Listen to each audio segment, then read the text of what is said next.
It's yours or I have. those, I'm sorry, those are yours, and these are yours. Yeah.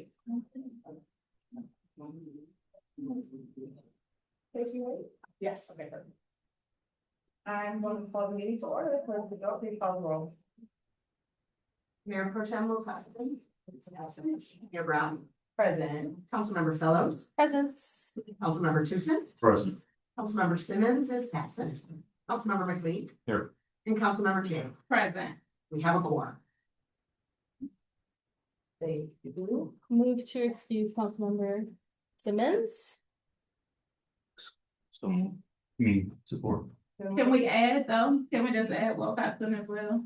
Oh, sorry, and Councilman Wilcoxon. Support. Then move to excuse Councilmember Simmons and Mayor Pro Tem Wilcoxon. And any conversation? All in favor? Aye. Aye. Any opposed? No.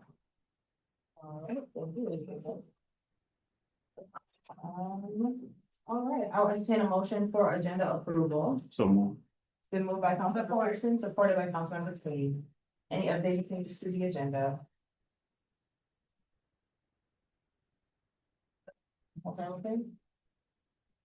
Mayor, if we could have like the full resolution. Go to 6-191, fireworks permit from consent. That's letter H on the consent agenda. This agenda is so long. Is everybody okay if we move to the end? Perfect.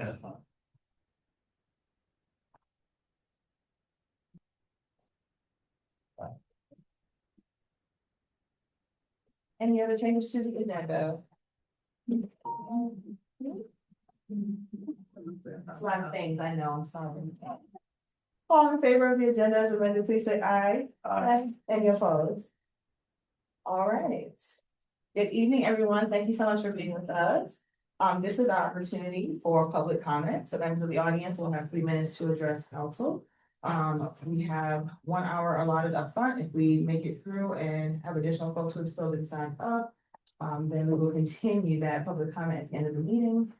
We will alternate in the numeral of 10 between in person and then online. So when I call your name, if you are able, please approach the podium.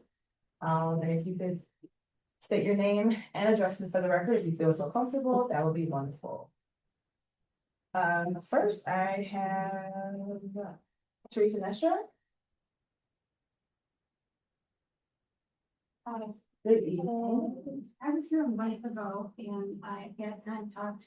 My name is Teresa Nestor, and I live at 1703 Clare Green, Ypsilanti. And I'm here on behalf of the Ypsilanti Bishop, which is South Washington. And at that time, we were talking about people congregating in front of our building and making it difficult for us to make sales so that we can use that money to support the community. I must say that things have not been as bad as they were. I haven't had any complaints from people, all the volunteers that work there.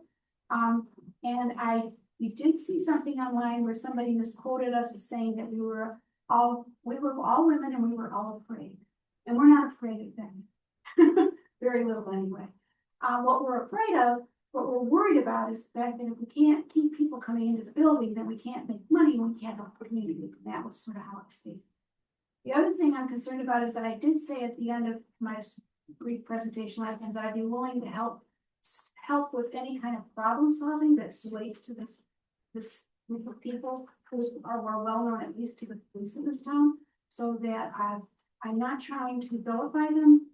Many of them are our customers. I'm just trying to find another way. So that's why I'm here. Thank you for your time. Thank you so much. Jim Clark. Good evening. Good evening. Jim Clark, 116 College Place. I'm speaking tonight in reference to resolution 2026-142. There was a task force put together to come up with a viable solution other than simply sweeping the encampment and relying on paths to find placements for people. What I'm proposing is a temporary safe hunting zone Everybody's heard me talk about this before, and I've sent multiple emails. I do believe that there's enough support from the council. Ms. King, you actually brought it up once upon a time and spoke of it favorably, if I'm not mistaken. And I've talked to, Mr. Tucson, Ms. Fellows, Mr. McLean, Mr. Wilcoxon and I have had conversations about it. I'm not sure where he stands exactly right now. And at this time, I want to thank, Mr. Galenga profusely for taking this seriously and helping me see it through. I'm going to say the task force essentially has failed. All the people that were originally tapped for it, I haven't been able to contact any of them regarding this thing. However, the idea itself is sound. There's precedent set for it in other states, Washington, Oregon, for example, both have safe tenting zones. The idea for the ordinance came from Kalamazoo.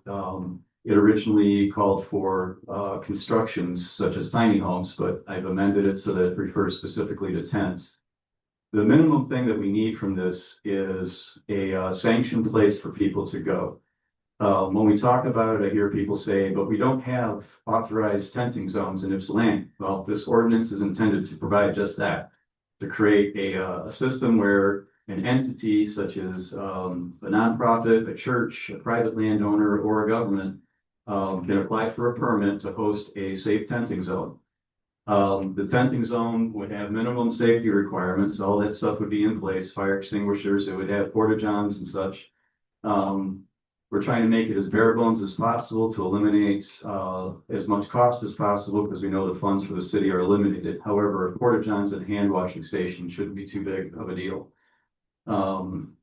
The management piece of it, I've talked to the residents or to the survivors of the Bell Kramer encampment, and they're in agreement that they will manage it themselves.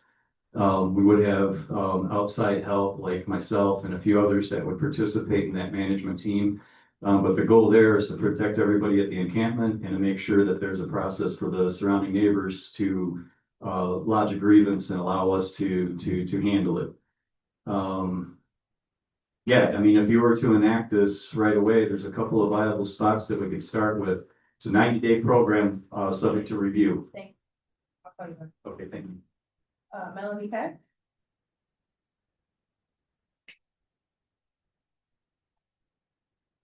Good evening. Hi, I'm Melanie Peck. I'm a resident in Midtown at 501 Pearl Street. I've been there for 10 years. When I bought the house, I bought it along with a land agreement that binds my property and sharing it with a rooming house next door, where they have access. It's a very vague document written, actually typeset in 1976 on a typewriter.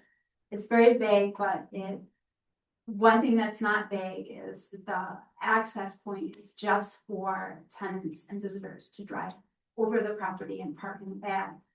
But that isn't used that way. It's used for parking. It's gotten 10 years of that.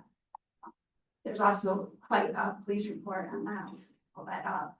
Many incidents kind of pointing to the idea that possibly a rooming house in Midtown is not really working out when there's no one inside the walls monitoring it. So one of the reasons why I'm here is to speak on behalf of the ambitious and bold presentation of the ordinances that hold landlords accountable for actions.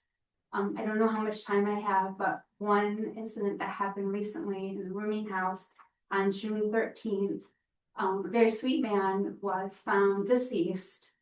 They did not know that he had passed. That was a week that was pretty hot. How the tenants knew he was gone was they could smell him. And so on June 13th, police came out, his body was removed, his belongings were packed up, including a rug rolled up that he passed away on with body fluids, put in plastic bags, laid out in the back in my garden and on part of the property that I don't actually have to share. This was June 13th when this stuff was brought out, and it's June 15th. It's still sitting there, and I called the city, I called Red Shields. There was a response eventually. again, I'm hoping that this ambitious ordinance that you are tabling for now is somehow gonna help me and other people. Because after 10 years, what I'm looking at now is maybe I should just not be here, that I should sell and move. That's the, thank you. Michelle Simmons. Good evening. Congratulations to all the lead electors. And I am here regarding the 128, my address 128 Bell Street, and I'm here regarding Bell Street in Kramer in Canton again. I know everyone think that's an appropriate place for it to be. It is not. This past weekend, I went down there and a couple friends of us, and we ended up cleaning that area up with needles. I had pictures. So I don't know what happened to the dumpster. And another thing too, I don't understand why people think that area is appropriate. Okay, one of the abandoned house, 3 years ago, a homeless person was found deceased. A couple of weeks ago, someone was found in an encampment, deceased from suicide. A couple months ago, in the apartment area, someone was shot and killed because of engagement. So I'm trying to figure out, where do y'all feel like this is appropriate for this place to be in that small neighborhood? I don't understand that. I see that we do have signs saying vacate. There is more people, white people, all the blacks are gone. I have video of that too. More white people have come down there to invade that area. It's no longer 5, it's about 20. So I don't understand where you guys feel that this is an appropriate area. You keep saying you go help clean up, but if you go help clean up, why I just found needles, garbage everywhere? I'm trying to protect my neighborhood. Why we can't have a safe neighborhood? Everyone else does. So why we can't have it? So I don't understand why people continue on thinking Kramer and Bell, because it's a field, is an appropriate place to put a tent. And what's wrong with having a small house? What's wrong with having that? He's saying that's inappropriate. I prefer them being in a house than being in a tent, which is more condensed to their situation. So I don't understand where are we getting this information from and why we feel that this situation is good for the community that y'all concerned, that y'all love, the community. Give us respect as owners and residents. I don't understand where we plan on going from here, but I guarantee you that encampment will not stay there. Thank you. Harvey Craig.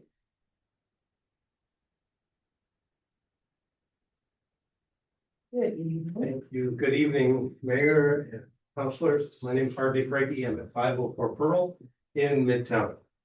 I want to be real clear about what I'm going to say here is we're going to talk about the ordinances that we talked about, reviewed last time, 1468, 1469. I support health, safety, and housing standards that we intend to implement in our city. And the issue that I'm finding specifically about those two ordinances is fairness and proportionality, particularly for a specific class of landlords. Not all landlords are the same. I am a homeowning residential landlord. I rent out part of my own house. And so under these proposals, as I read, a homeowner who lives upstairs and rents out a basement or a spare bedroom, or perhaps another division in my dwelling unit, can face the same regulatory framework as large corporate landlords. But there's a huge difference between those, between someone who rents out one unit and someone who rents out multiple properties. A large landlord can spread these inspection fees and compliance costs and repairs and administrative burden across many units, where an owner occupant it comes out of what I use to pay the mortgage and the insurance and the repairs for my house and my own budget. So an owner occupied rental is one of the simplest ways, though, for Ypsilanti as a city to add affordable housing. Why do I say that? Because a homeowner landlord creates another place for someone to live without any obligation for new construction, new land, or large development. And if we make these arrangements unnecessarily risky or complicated or costly, these same homeowners will just simply abandon renting out their home, which takes away from the stock of rentable housing in the city. The city's legitimate safety goals don't require a one-size-fits-all approach to building, to land. A homeowner who lives in the property and rents out a room should not be regulated exactly like the owner of 20, 30, 40, 50 rental units and buildings. So I'm asking council and the building department for some simple changes. First, we should separate owner-occupied rental category with simplified registration and less frequent inspection. Secondly, let's make the enforcement proportional to the risk. A minor violation of a rental unit should not automatically jeopardize the homeowner's own residence. Third, provide reasonable notice and cure. Notice and cure goes together as a phrase for non-emergency violations, especially when the owner is making good effort and good faith effort to fix the problem. Fourth, let's reserve the strongest penalties for serious repeat violations, not ordinary homeowners trying to comply. Thank you, Mr. Craigie. Thank you. Thank you. Sebastian Craigie. Good evening, Mayor and City Council. My name is Sebastian Craigie, and I'm asking you to vote no on proposed ordinances 1468 and 1469 as written. Let me be clear, I support safe housing. I support enforcing legitimate health and safety standards. But good intentions do not automatically make every new regulation good policy. These ordinances expand and modify Ypsilanti's already extensive rental inspection and property maintenance system. The city already requires rental properties to have certificates of compliance, and the building department already has enforcement authority when properties fail to meet required standards. My concern is that adding more requirements, more administrative procedures, and potentially more opportunities for penalties will increase the cost and complexity of providing rental housing in Ypsilanti. And ultimately, those costs don't just disappear. They get passed along through higher rents, deferred maintenance, or owners citing that renting a property in Ypsilanti simply isn't worth the additional expense and risk. That matters because Ypsilanti already has an affordability problem. We should be extremely careful about adopting policies that make it more expensive to operate and maintain rental housing. There is also a fairness issue. A large property management company may be able to absorb additional inspections, paperwork, fees, and compliance requirements. A small local landlord with one or two rental properties may not. We should not create a system where the people who provide naturally affordable housing are pushed out while larger operators become more dominant. And if council believes these changes are necessary, I ask you to demonstrate exactly what problem each new position solves, what it will cost the property owners and tenants, and whether there is a less burdensome way to accomplish the same goal. We don't need to choose between safe housing and affordable housing. We should demand policies that protect both. So I respectfully ask council to reject ordinances 1468 and 1469 as written, slow this process down, engage tenants and small property owners, and make sure these changes actually improve housing in Ypsilanti, rather than simply adding another layer of regulation. Thank you. Thank you. Caduce? Good evening. Hi, Mayor, Council. My name is Caduce. I'm a resident of Ward 3. I have two items to talk to you about today. The first is taking you back several meetings to our budget conversations. One of the more concerning things about those conversations was the amount of overtime accrued by the police department. If I remember correctly, for 2024-25 was $471,000. And for 25-26, it was $323,000. Both years well above the budgeted amount. This was particularly concerning because in the previous session, we had heard from the finance director that our general fund balance was going to be forecast to be greatly reduced over the next couple of years. And these overtime bills are going to draw from that general fund. So I guess I am asking council, mayor, and city manager to take this issue seriously as we move forward.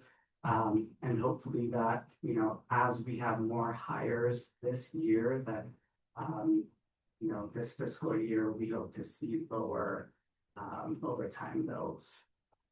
The second agenda item, after a few years of observing from the sidelines, I've decided it is time to get in the arena of city government and have applied to be in the planning commission. My seat's on your consent agenda today. Given the volume of projects happening in the city, some master plan updates and some upcoming data center zoning regulations, I expect this will be a very productive time in this commission. Thank you for inspiring me to get more involved, and I hope you'll approve my appointment. Thank you. Larry Simmons.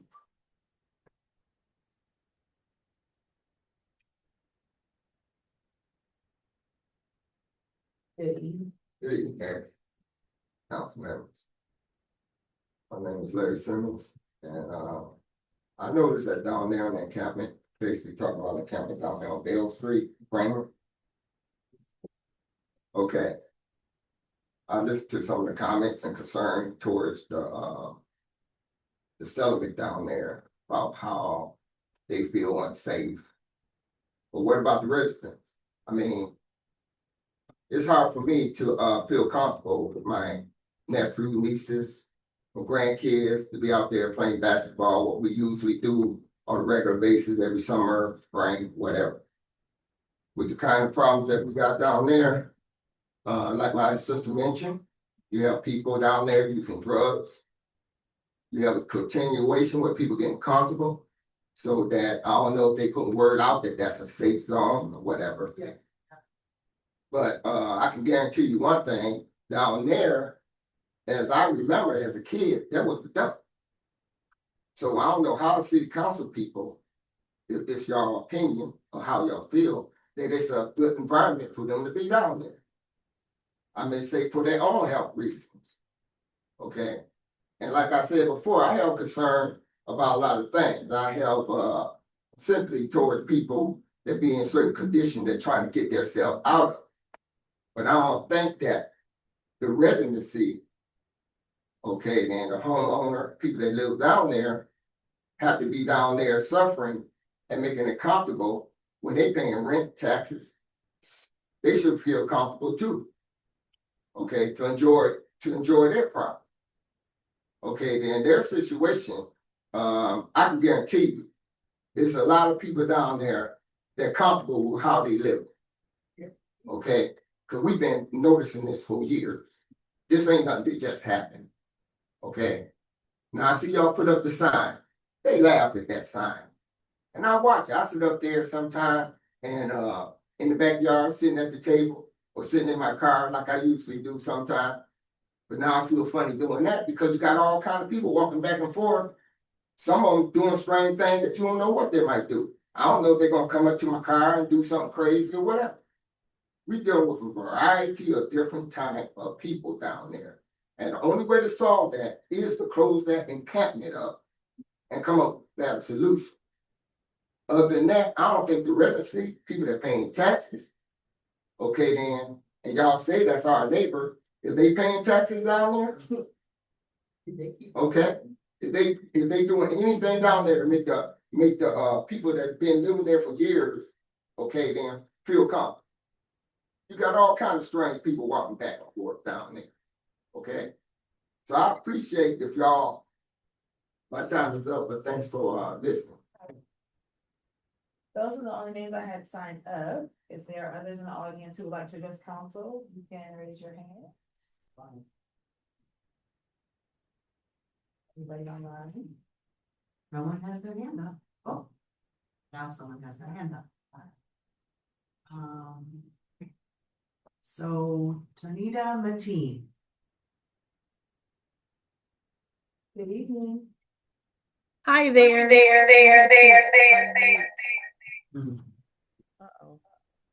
Is there an echo? Oh, hi there. My name is Tahita with the Small Business Administration Office of Disaster Recovery. And a part of my job is to make sure that I am getting information out to communities who are declared in the presidential declaration from the storms that happened in April. Our federal agency is still in the state of Michigan, letting people understand that they can still apply for disaster recovery. That includes businesses, homeowners, renters, nonprofit and private organizations, helping with their physical damages that they incurred. Now, something important that I do have to mention is that the deadline is coming up on August 31st. So for those homeowners or those renters with private physical property that they need to replace or repair from the April storms, they can submit their application. We encourage and people to apply with FEMA and SBA at the same times. We are at the Michigan Disaster Recovery Centers. We have business recovery centers set up.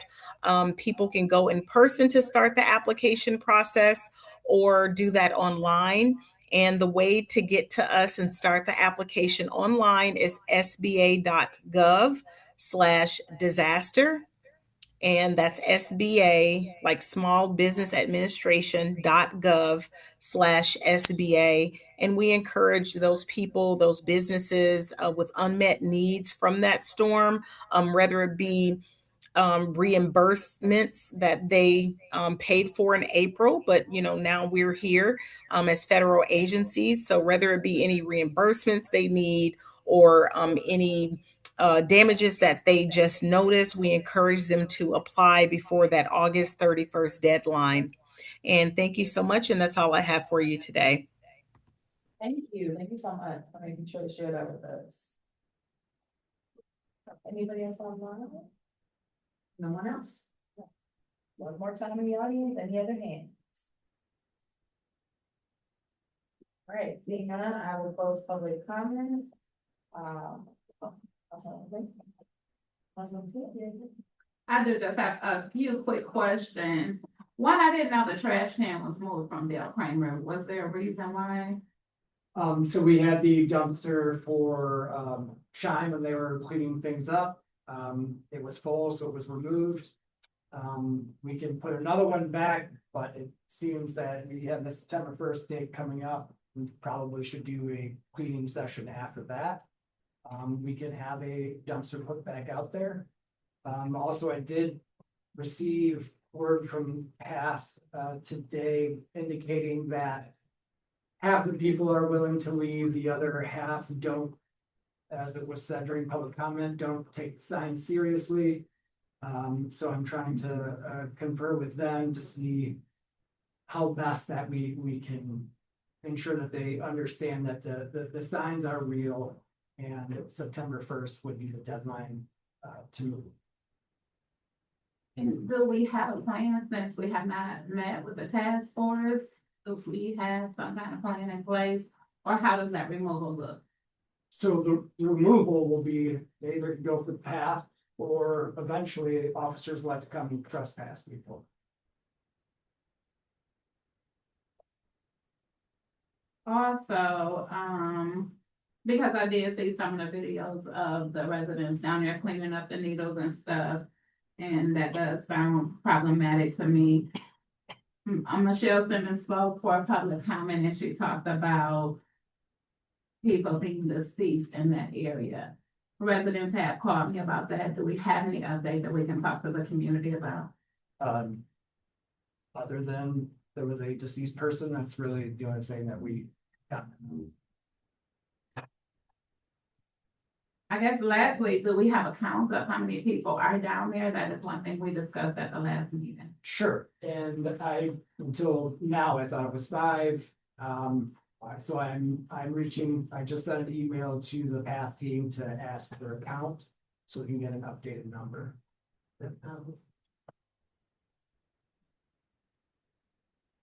Anything else? I mean, that's it for now, but again, residents came and spoke during public comment about people being deceased. I know when we initially went down there, we did hear about a shooting that took place. And again, if we could give the residents down there some kind of information so they can have some kind of peace. That's all. Councilman McLean? Thank you, Mayor.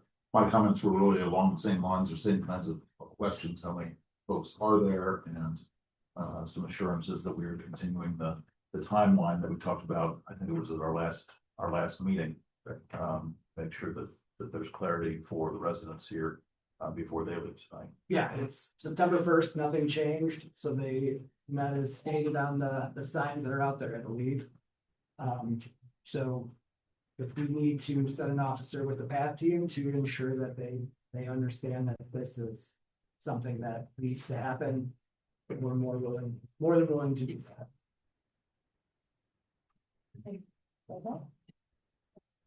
So, just quickly, is the path team helping the people and that, because again, we have not had a meeting to discuss what the next steps were with the task force. So again, I'm wondering what that also looks like. So they've been going out several times and it's to offer several different types of services. One being relocation assistance, also other services provided through CMH. I've sent a few emails out to the task force and only one person has gotten back to me. So I'm not sure what the status of that is.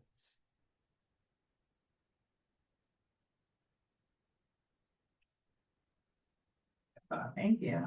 Thank you. Yes, from my understanding, Beth has been down there and half the folks have been engaging with them, the other half have not.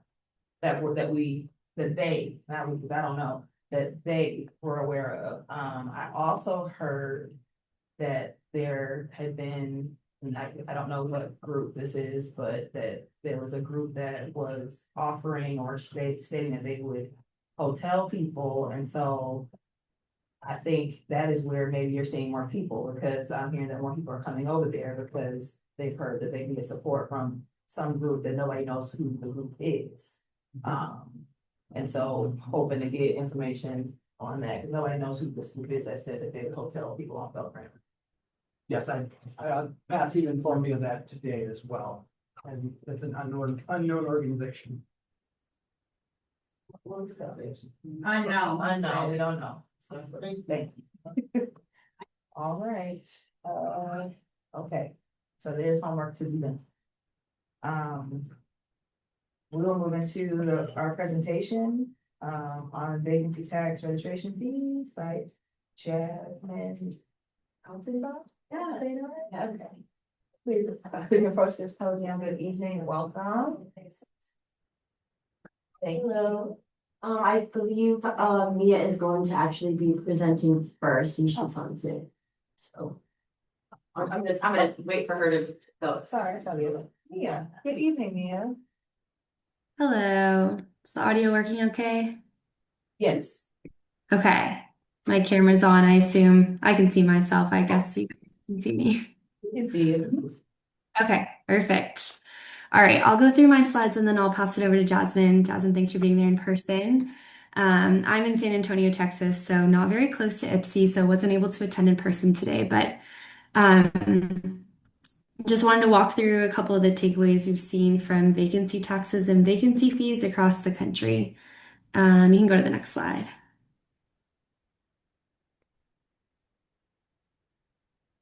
I don't think I have advanced slide privileges.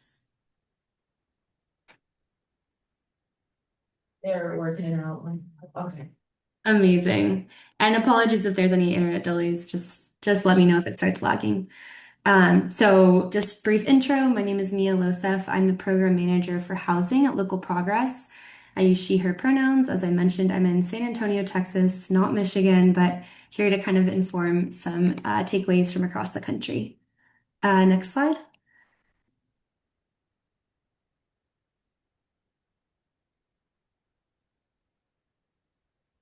So just a brief overview. So you all are familiar. I'm with the Local Progress Impact Lab. So we're a network of local elected leaders. So think city council members, mayors, and county commissioners.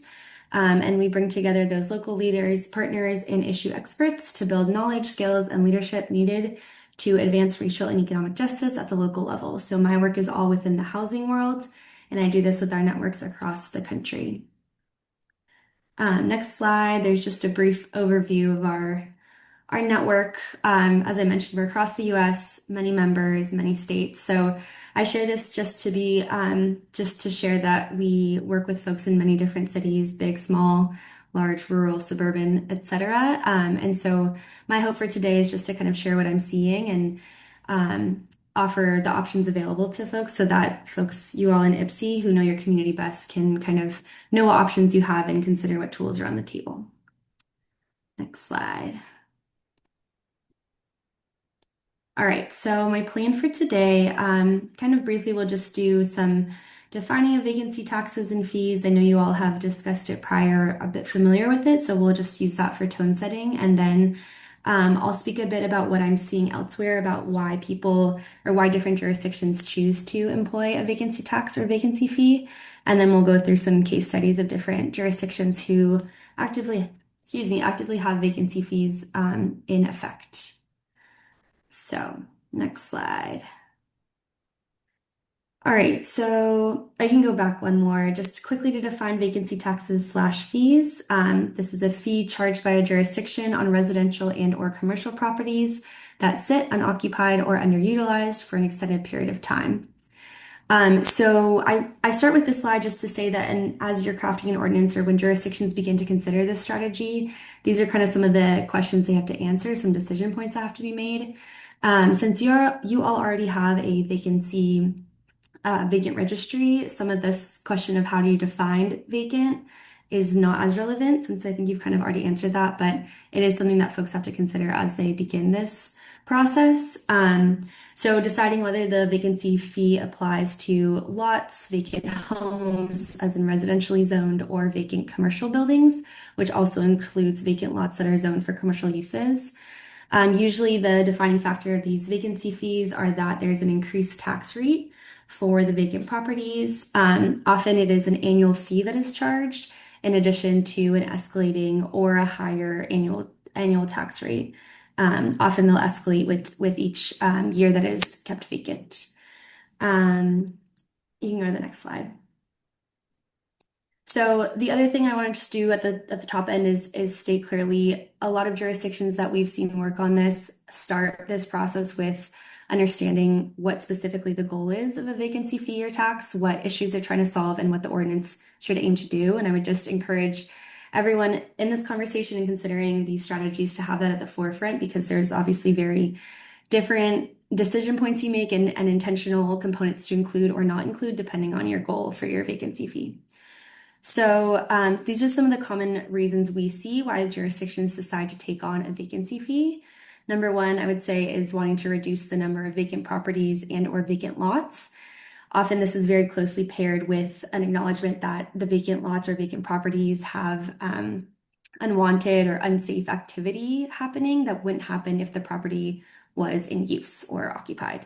So that's often a central goal of these policies. The second big goal can be to increase the tax base of a jurisdiction. More often than not, an occupied or an improved property is going to be assessed at a higher market value than a vacant property. So this might be a sub-goal of a vacancy tax or vacancy fee that one jurisdiction might consider. Another big one has been that jurisdictions want to bring more units and lots into use. So whatever that use may be, housing, community centers, green space, business, what have you, most of the vacancy rates or vacancy fees that we see are pushed forward because jurisdictions want to see those lots get into use.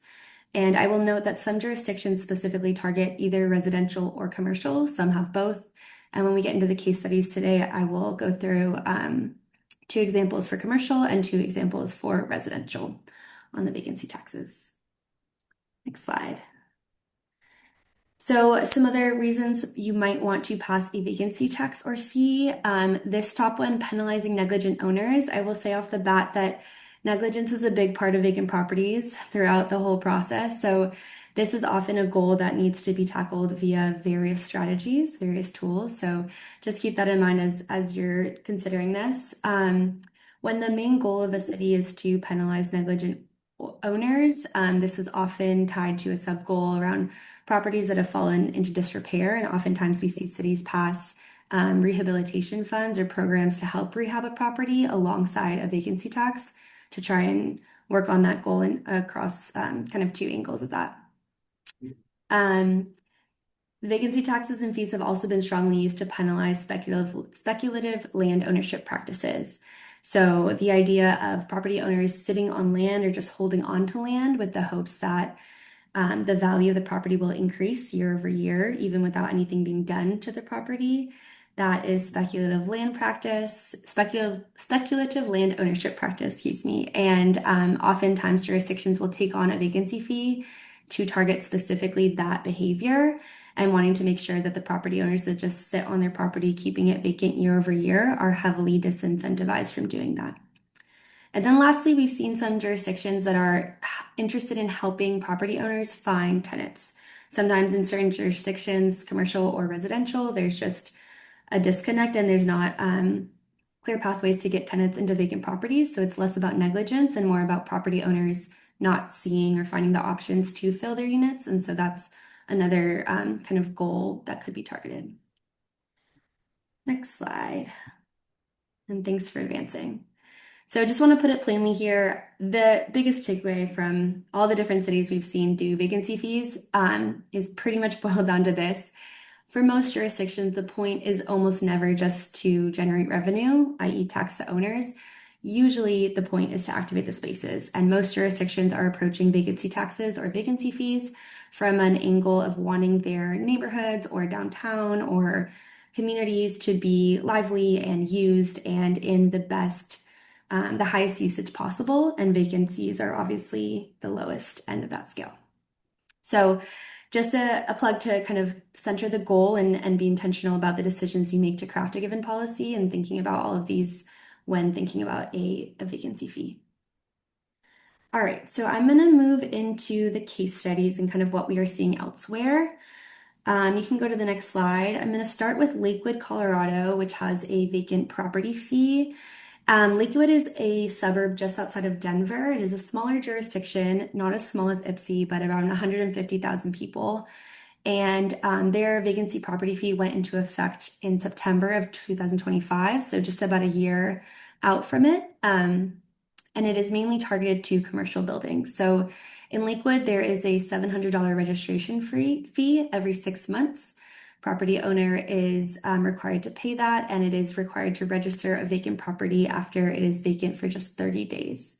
So this is one of the most frequent fees we've seen and also requires a pretty fast turnaround once your building is vacant. Once it's declared vacant for 30 days, you have to be registered and paying that fee. Lakewood, Colorado also has a very interesting part of their ordinance where they have a services response fee. That's an extra $800 added to your registration fee you pay every 6 months when emergency services are called to the property. This was largely incentivized or initiated, I should say, because in Lakewood specifically, police, fire, code enforcement, other city resources were being used on vacant properties at a really high rate. And it was also causing a lot of issues around safety for the people in the area and the people on the properties. And so they added this fee to both center safety and also make sure that city services are not being used on properties that are vacant when that could otherwise be paid for by the owner. And I'll note one more thing about Colorado. They have Colorado state, same restrictions as Michigan does, which I think Jasmine will get more into, but the fees in Colorado have to be proportionate to the amount of service that you provide in order to maintain a program. So the example in Colorado is a good option to consider since there are similar limitations on the fees and taxes. And then just some more details about vacant property fees in Lakewood. The properties that are actively for sale are exempt, and Lakewood's property or vacant property fee was really targeted to try and get empty units either demolished or into use. And so There's a larger program called the Distressed Property Program, and part of that is the Lakewood Reinvestment Authority, which offers a revolving loan fund to pay for the cost of demolition. Excuse me. So there's an understanding that some of these properties that have been vacant for a while have fallen into disrepair, and it's pretty costly to actually try to demolish or sell and get into use. And so the city, via the Reinvestment Authority, offers this revolving loan fund to cover the cost of demolition, and then the city is repaid once the property sells. Just in the year since it's been implemented, there has been First Motel, vacant Blue Sky Motel, has been a part of this program. It is, they were going to be charged a lot of fees. It was a vacant property for many, many years, with lots of police calls and safety issues and fire called to the property, and now is owned by the city and has recently been demolished with the materials recycled and prepared for sale. Next slide. So our next example is Portland, Maine. In case you end up Googling, Portland, Oregon is also considering a vacancy ordinance, but Portland, Maine is the one that's active right now. So they have a vacant storefront ordinance, and theirs is focused in the downtown area. They have a pedestrian zone, which is actually just a zoning district overlay, and their vacant storefront ordinance is applicable to ground level commercial spaces, specifically in that pedestrian zone. The ordinance requires them to pay escalating fines. They define a vacant building as vacant for 6 months, and then once they hit the 6-month mark, the owners have 30 days to register. You can see there it's a $500 fee for every 6 months vacant, and then they have a pretty aggressive escalating fine structure where it's $1,000 additional every year it's vacant, up to $7,500. There are exemptions for the vacancy storefront ordinance in Portland. The fines are waived if owners allow art in the storefront window. So the city of Portland, Maine will pay for art to fill a storefront window because they don't want the downtown area to seem empty. So filling the window makes the appearance that it's full. And then they've seen a reduction in criminal activity or unwanted activity in these vacant units. And Portland also has an 180-day temporary use permit available for these vacant properties. The idea is to put pop-ups in the unit, the commercial unit, or the storefront window, again, to either temporarily fill the unit in that downtown pedestrian district, and also just to help the appearance of making sure it doesn't look like it's an empty storefront. So it's trying to discourage some of the activity that would otherwise maybe be invited by a vacant unit. One thing I'll note about Portland, they have passed in October 2025. They've went into implementation April 2026, so they're about 4 months in. They had a really recent immediate success in this longtime vacant building called the Schwartz Building that was empty for 15 years. When Portland passed their ordinance, it was in effect and they notified vacant property owners and it was backdated. So the Schwartz Building would have had to pay close to $95,000 in fees, which was obviously a big incentive to not have to pay that. And so the Schwartz Building, after passage of this ordinance, started leasing to a coffee shop pretty immediately. And, the ordinance has worked to kind of prevent that vacancy. So just to mention a few more additional support for Portland, just like Lakewood, this is kind of like a wraparound. Their goal is really around activating the commercial units downtown. So the city provides a couple of additional support to the vacant storefront ordinance.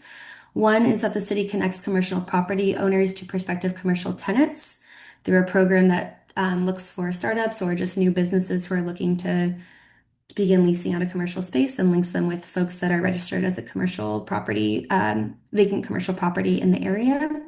And the city also offers interest-free loans up to $20,000 for commercial properties within that district to improve the facade, lighting, entryway upgrades, and signs.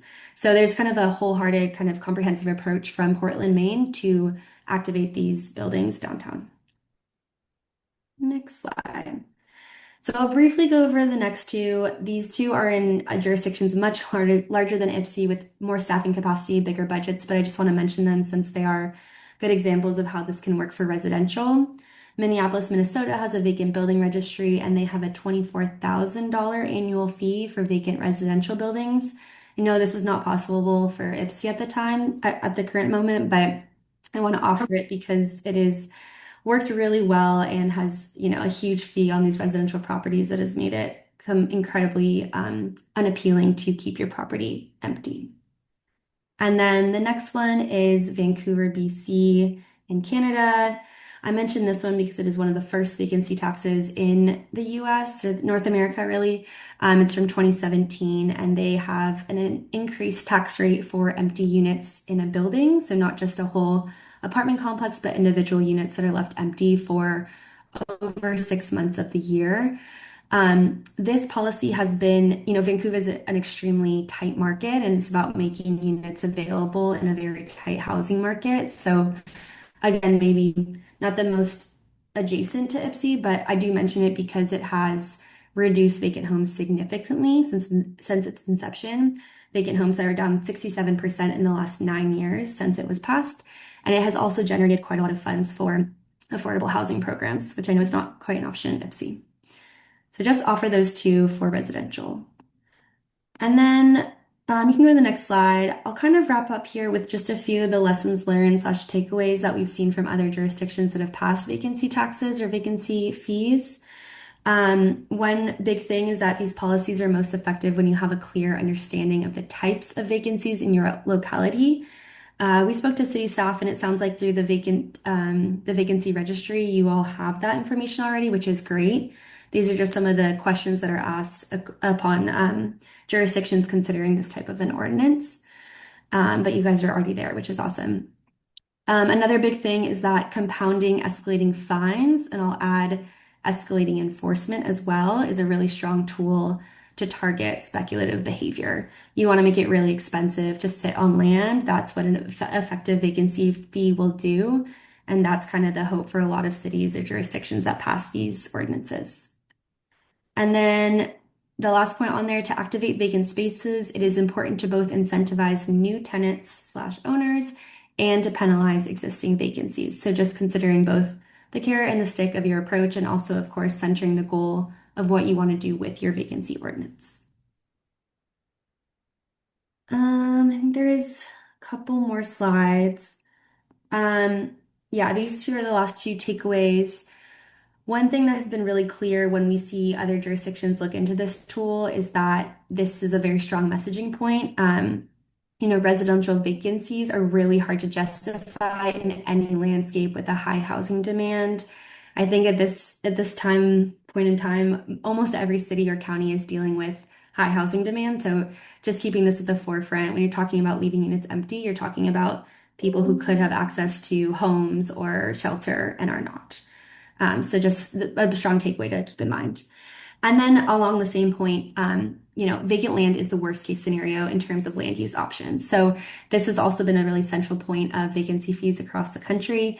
When you have a land or a lot or a building that is empty, it is taking over space that could be used for literally anything else: parks, housing, garden, community space, whatever. So any kind of crackdown on vacant lots, vacant units is a benefit to the community, and a lack of action on that point leaves the community missing out. So just some things to keep at the forefront. And then I just had two more slides. Just want to offer some adjacent strategies to consider. Obviously, in those case studies, they were focused on vacancy ordinances or vacancies. But a lot of the jurisdictions that have effectively reduced vacancies partner or kind of couple a vacancy tax or fee with other strategies. So I'll run through these briefly. Want to offer escalation and receivership as a kind of progressive enforcement to consider as an additional strategy. So this is the idea that after a certain amount of years and a certain amount of attempts to contact a property owner, if the lot or building is still vacant, the jurisdiction actually takes it over. Baltimore does this with their in rem foreclosure process.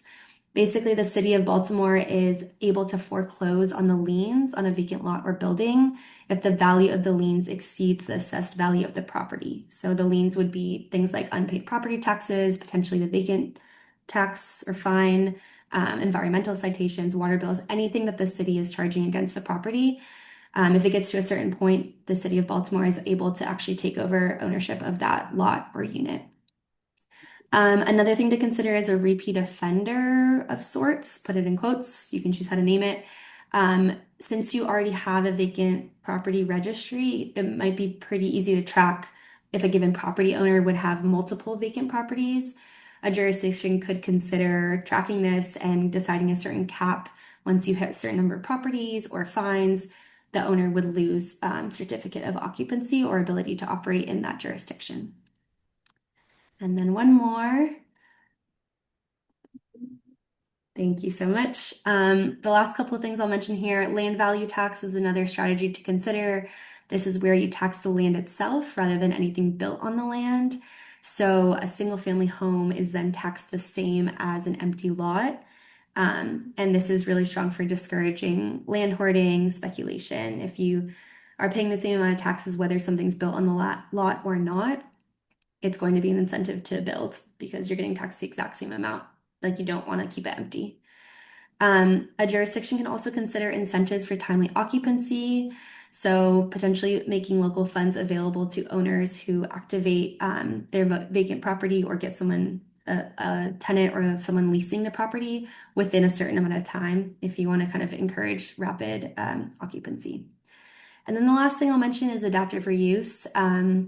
This is a lengthier, more complex, multi-step process, but the idea of identifying vacant units or buildings and converting them into residential units.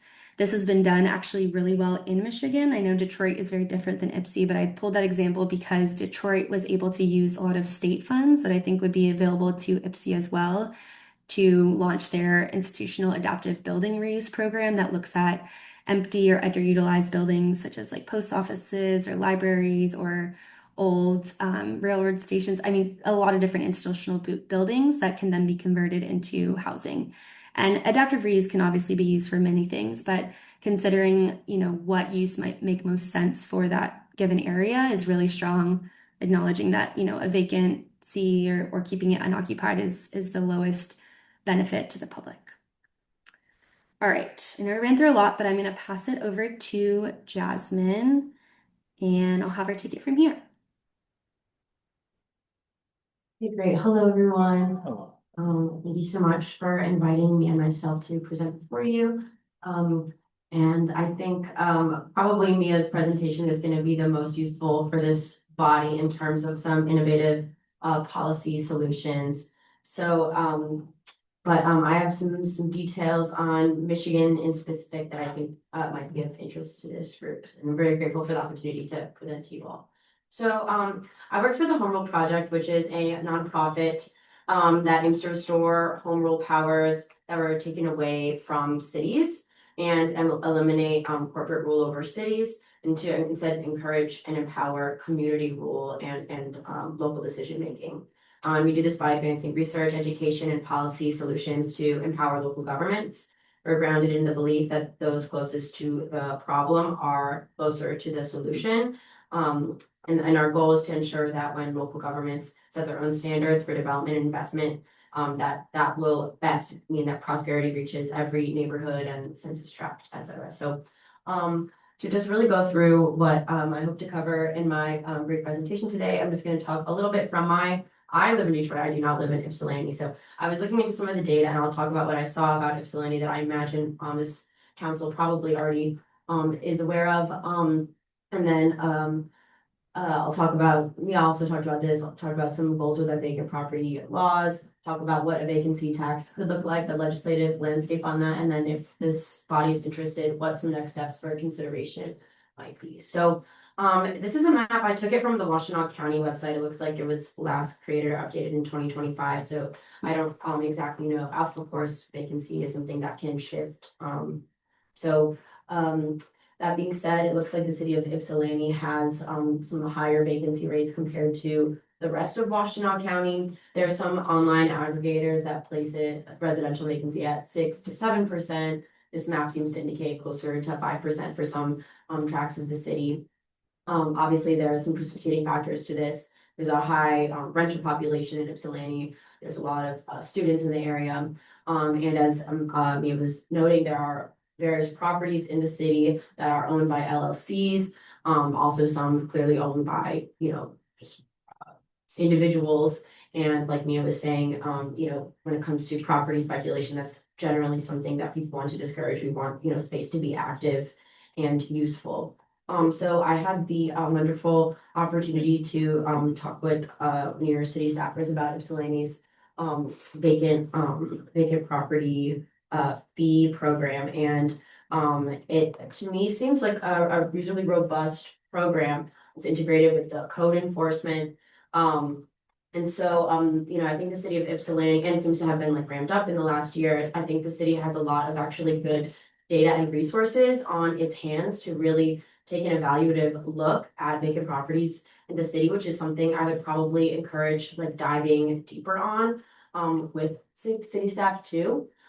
So based on some probing I've done, and this is using the county's website, and then using some Zillow estimates and stuff when there was not data available. Seems to me that there's approximately $48-ish million in property value being left idle or unproductive in the city. And I think that's really the key point that we should be grounding some of the policy decisions around vacant properties in. I think this represents a really big opportunity for the city of Ypsilanti. Now, I'm gonna say this. This is my number, okay? And so a great idea would be to really dive into this with the city assessor or pay for a study if this is something the city is really interested in pursuing to perhaps arrive at a number that we're more 100% sure of. This was based on, I left off 40 of the addresses that were on the registry because I wasn't really able to find the values. We used like the assessor's data where it was available. But I think this is a reasonably conservative estimate because we did leave those 40 values or 40 properties off. This also includes Arbor One. Okay. But yeah, there are, monthly fees for inspections for vacant properties that are actively tied to the city's fees. There's also an escrow program that staff feel has been pretty successful. I think, Ypsilanti has some like work to be proud of when it in terms of like the vacant property enforcement that they've done. But I think Mia also provided some like really interesting policy examples that it would be good for the the council to consider. But that's really her area of expertise. Mia talked about goals as well. In my view, I think that fees can be effective in reducing and removing blight and getting compliance with parts of city code. But I think if we're really interested in moving markets because of the restrictive nature of Michigan court precedent when it comes to a fee has to be representative of like costs.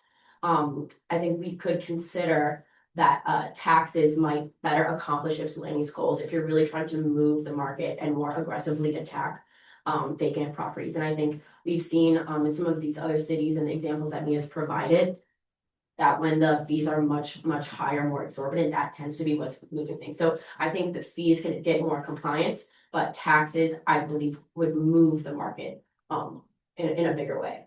So of course, in Michigan, though, we live in a tax preempted environment because of our the Constitution in 62, 63. We make it very easy to give money away and give away tax incentives. And we make it much harder to really hold people accountable or tax businesses or entities or property in inventive ways. And that's just the structure of what we have in the state. But if Ypsilanti, which I know this is a place where, the city tends to be more interested in some innovative public policy. If the city wants to do a genuine vacancy tax, that would be an addition onto the city's property taxes because it's an addition onto the city's property taxes, similar to like owner occupied or non-owner occupied. Based on my looking around, you would have to amend several Michigan laws to make that possible, similar to what the city of Detroit attempted to do for the land value tax. And so that means amending the General Property Tax Act, the Tax Related Clean Title Act, the AZ Act, and the Income Tax Act, because your property taxes are. Okay, so, so here's some suggested next steps based on like what, you know, this body might be interested in doing. I would dive more into the, I think great work that the city has already done on, with its vacancy fee program and code enforcement. Mia referenced this. Are there more 911 and emergency calls to properties? Is there, I assume there is much more code enforcement at these properties. I would look at some of the disparate resources that the city's work has to address at vacant units as well to get a better picture. That's just not something I'm quite able to do. And then at that point, you're looking at doing enacting legislation, unfortunately, with the legislature and amending those various laws. I know, you know, this is an interesting time. There's a lot of local governments and state governments where new people are being elected. Michigan's legislature, of course, has term limits and has massive turnovers all the time. I would look and see, I think this is not a problem that is, of course, is not unique to Ypsilanti. I live next door to 2 vacant houses, okay, in my neighborhood. So, my next door neighbors to the right and to the right again. So, I think this is something that affects a lot of Michigan communities, and so I think that there would potentially be a lot of people interested in this. So there might be other cities or townships even in the area that are also interested in this policy. And so I think if this is something that Ypsilanti wants to take seriously and wants to do greater study on, there might be other cities to work with. And then of course, after you get enacting legislation, of course, as you're very familiar with, you know, you'd have to get voter approval. So it's likely a multi-year timeline to be able to accomplish a actual vacancy tax in the city of Ypsilanti. So those are my slides, but just let me know if you have any questions for myself or for Mia, and then I'm gonna kind of screw my business card around maybe on the table out in front. Thank you for the presentation, Jasmine and Mia. I will entertain questions or comments from the council. Councilmember Fellows. Hi, thanks for being here tonight. I want to thank both you, Jasmine and Mia, for a presentation on kind of like a more macro level scope of what is possible all around the country, and then also the customizing it to our needs in Ypsilanti and Michigan. So I really appreciate that, and also appreciate the work that was done before this to coordinate with our staff to get kind of the update of what we've been doing before even entertaining this. Unfortunately, we don't have our full council today, so we're not gonna get the full scope of what everybody feels on this issue, but from prior meetings, it was stated that there was a lot of interest around this issue. So I think we're at a spot to start looking at legislative strategies. I am intrigued by the idea of doing a multi-municipal strategy to kind of like bring more attention to some of the preemptions or some of the barriers to vacancy tax itself, and also maybe exploring the ways in which we could enact it now, like with the Colorado example. And I also really appreciated from Mia the information about the kind of complementary strategies that might go along with vacancy fees or taxes, because this is something that's a little bit newer to me about all the different things we could do. Maybe what I would ask you is, given the particular barriers that we have, and you've been looking at this information, what do you think we would get like the most bang out of our buck now in a shorter timeline than this kind of multi-year vacancy tax strategy?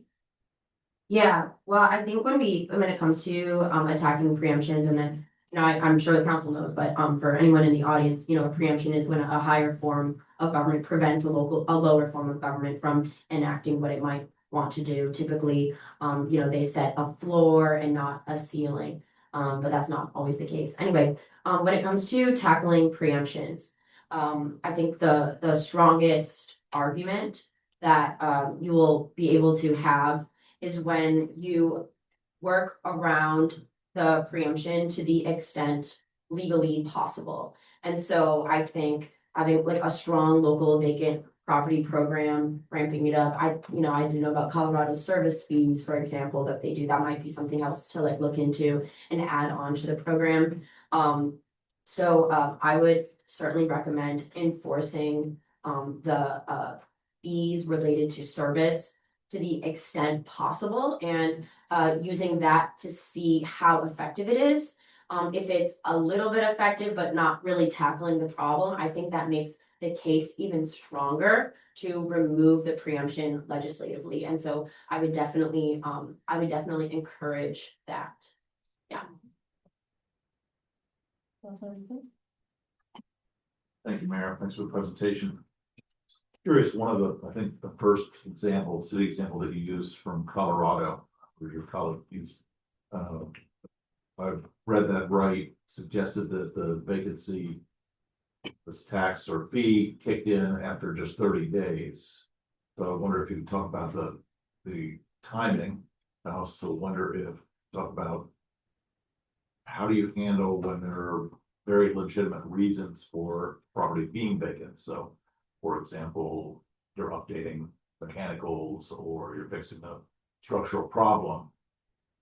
Yeah, for sure. I'm gonna mostly let Mia answer that, I believe, but I did want to note that my understanding is that in Ypsilanti, for a property to even really be like flagged or tagged as vacant and get added to the registry, it's typically because city staff have noticed issues with the property or have like apparently noticed that it's vacant through mail piling up or code violations or like a tree fall. I think an example is like a tree fell on part of a property or something and it never really got addressed, and or part of a structure never got addressed, and those like signs and signals that it's actually vacant. And so in my mind, that would indicate that there's probably properties that are vacant for quite some time before they're even added to this registry in the first place. And so there might be sort of an inherent buffer, but I think it would certainly, I mean, having the values of knowing that solutions are guarded locally. This is a college town, a college county in some ways. So I think it would be certainly relevant to include exemptions and a time period to come into compliance with any vacant property ordinance or tax. But Mia, do you want to? Yeah, I can weigh in. I mean, basically to what you just said, I think it's all in the exemptions. Lakewood is small, but not as small as Ypsi. So I think the way it works with Lakewood in Colorado, the city will identify the property and mail out the notice. And from the notice, hey, we've noticed your property is vacant. You have 30 days to register. That's how they do their process. I think very much up to you all, Ypsi best, the process best as to when you determine when a property is vacant. 30 days is obviously quick. Maybe it's longer, but I would just offer that I think a lot of that is in the exemptions, exemptions and process. So if you had some kind of like a zoning board or like a land use board that you already have for the city, making that process available to property owners to kind of appeal or basically just come forward and say, hey, my property is vacant. I've acknowledged it. I got the letter, what have you. The reason it's vacant is XYZ, and allowing for that built-in appeal process is probably a smart, part of your ordinance to include. If not that, then some other way to either like through a city staff department or something for property owners to share a reason for their vacancy would probably make a lot of sense. If it feels like too cumbersome to do a person by person individual case like that, it would just be in your exemptions. So you could kind of spell out, oh, this property's, undergoing renovations, or this property is for sale, or this property, we received a signed letter from the property owner as to why it's vacant. I think you could bake it in that way and kind of leave for more flexibility to tailor to that because, as we both kind of alluded to, it's not intended to penalize people who are actively trying to get their properties in use. It's more the negligent behavior that we want to avoid. So I think, definitely build that into the ordinance.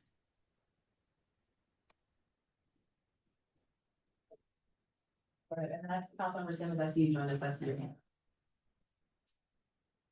Thank you for the answer to that. A little further afield, does your work on preemption go beyond housing, or is it strictly limited to that? It certainly goes beyond housing. We do work on various kinds of preemptions. At the end of the day, I think in many cases, preemption, is a neutral tool. We've seen preemption used for good and for bad. You could think about, after the Civil Rights Act, local communities trying to oppose integration for in like public housing units for local control. That's some preemption we are in favor of, civil rights, but overall, in the trend, obviously, I'm sure as you've experienced in Michigan, has been instituting preemptive laws to the detriment of what local communities and citizens want. We do other kinds of preemption. I do a lot of work on labor-related preemptions and labor and development-related preemptions. We're allowed to put, mandatory labor standards, et cetera, into development projects. We work with some groups on housing preemptions related to rent regulations or relating to implied preemptions in like the landlord tenant relationship, tax related preemptions. And if there's any organizers or movements working on other preemptions, we of course like evaluate those with our values and decide whether or not to take up that work as well. Yeah. I'll simply put fireworks on your. Yeah, because as some people know, and as I've complained about publicly, the state of Michigan in its wisdom has decided we must allow fireworks to be blown off for at least 11 specific days in the year. Interesting. Okay. Which in my mind, they have no business getting in that, but. Firework lobby must be strong. Yeah, some lobbyists got to some state legislators, that's. Big pyrotechnic has a lot of opinions and wincing, I guess. So, yeah. Absolutely, and money. Yeah. Councilmember Simmons, I see you on mute. Your hand raised. Hi, can you hear me? Yes, we can. All right, thanks y'all. I'm sorry, I know I'm in the loud space and my internet is funky. It's just when it got louder in a second. All right, well, thank you for the presentation. Very helpful.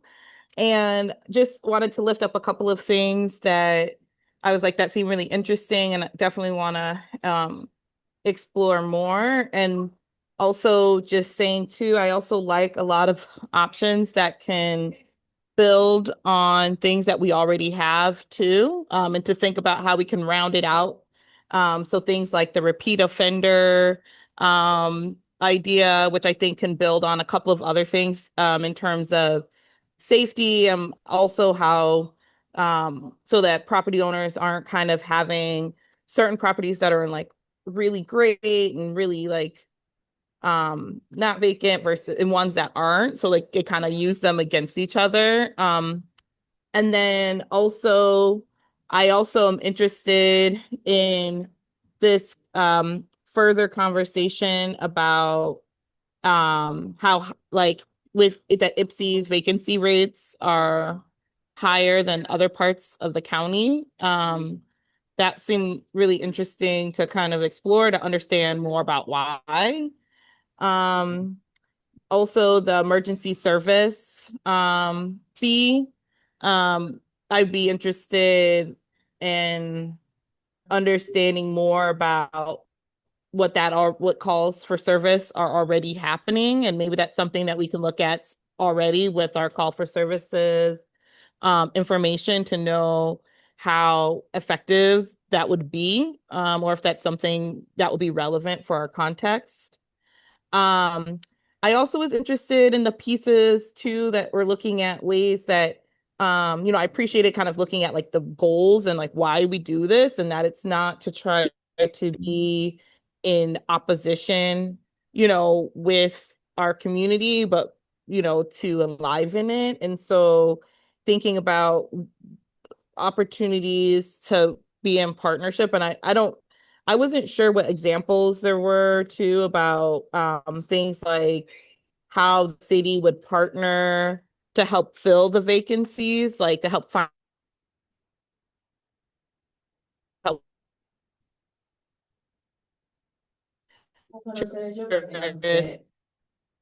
for those properties like in places. And last thing I just noted here was just the thinking about how to, I'm sorry. Hello? Yeah, you're breaking up just a little bit. Okay. And then the other thing was just thinking about finding this information out to get a more accurate number with the assessor, because of course that 48.9 million, you know, that sounds like a lot of money, and you know what we could be doing with that. So that feels like a really good kind of part of our information finding in terms of how we want to lay foundation and baseline for this work. Yeah, for sure. And just really quickly, I would encourage getting obviously the assessed value, the tax assessed value, and then some estimates of what the market value would be, would just like typically write like 20, or sorry, twice the assessed value. To get like a picture of like what the full picture of potential revenue for the city could be. And that was one of the things that I think is and I did not say this, but it was one of the strongest reasons to potentially institute a tax. A lot of those programs like to help reactivate the spaces. Obviously, that takes money, so you need the revenue to come from somewhere, and it would be a great situation to, enact a tax that can punish speculative practices and then use that money to work with community members and owners of properties that they would like to bring back online to actually renovate and return them to community use. And Jasmine, is that how that project in, I wrote this down, where they have the Lakewood Reinvestment Authority? So the fees that go into that are then used for. I don't believe so. I believe it's that Colorado has the same situation as Michigan in that a fee has to recoup like city costs or whatever for that service. Is that correct, Mia? Yeah, Mia is not. I think. Just fell off, yeah. Hopefully she can join us. Further comments or Councilmember Tucson? Yes, thank you for the presentation. I have a question surrounding the escalation of receivership. So the X amount of years of vacancy, as well as the X amount of attempts to contact, is that directly related or to this Baltimore's process of, foreclosing on liens, or is that just an example of that? Because I know that there's some residents that are in ownership of homes that has been in their families for quite some time. The conversation of selling is not on the table. So are those two separate, or are those together? Yeah, really quickly, I think it would have to be investigated, but I imagine that like in first offense 100, second offense 200, third offense 300 probably wouldn't be allowed unless it was directly correlated to like city services. That being said, I think if there are like specific Ypsilanti situations where people where people use like a family house as like a gathering house or something. I think if there are specific things that are particular to the community, that you could explore exceptions for things like that or define what occupancy and vacancy is within those bounds. But Mia, I'm gonna let you answer. Sorry. Yeah, no, you're fine. To answer directly the question, the Baltimore example does not require a certain amount of years or a certain amount of attempts to contact. It's purely based on if the value of the liens on the given property is more than the assessed value of the property. That's when the city of Baltimore can step in and take the property. The kind of like this many years, this many contact attempts is something that could be an option to set up, I imagine, for the city. I would also offer that through this process, or if this is a kind of tool the city wants to take on, you would have the option for the owner to appeal or go before that, whatever it is for your city, the local land use or zoning commission or body to appeal for exactly those situations. You wouldn't want a situation, or rather, you wouldn't want an ordinance that requires or mandates the city to take over a property after a certain amount of things without an opportunity for the property owner to kind of appeal or explain their case. Again, I think this is important when it's like you have a family or, clouded title or a bunch of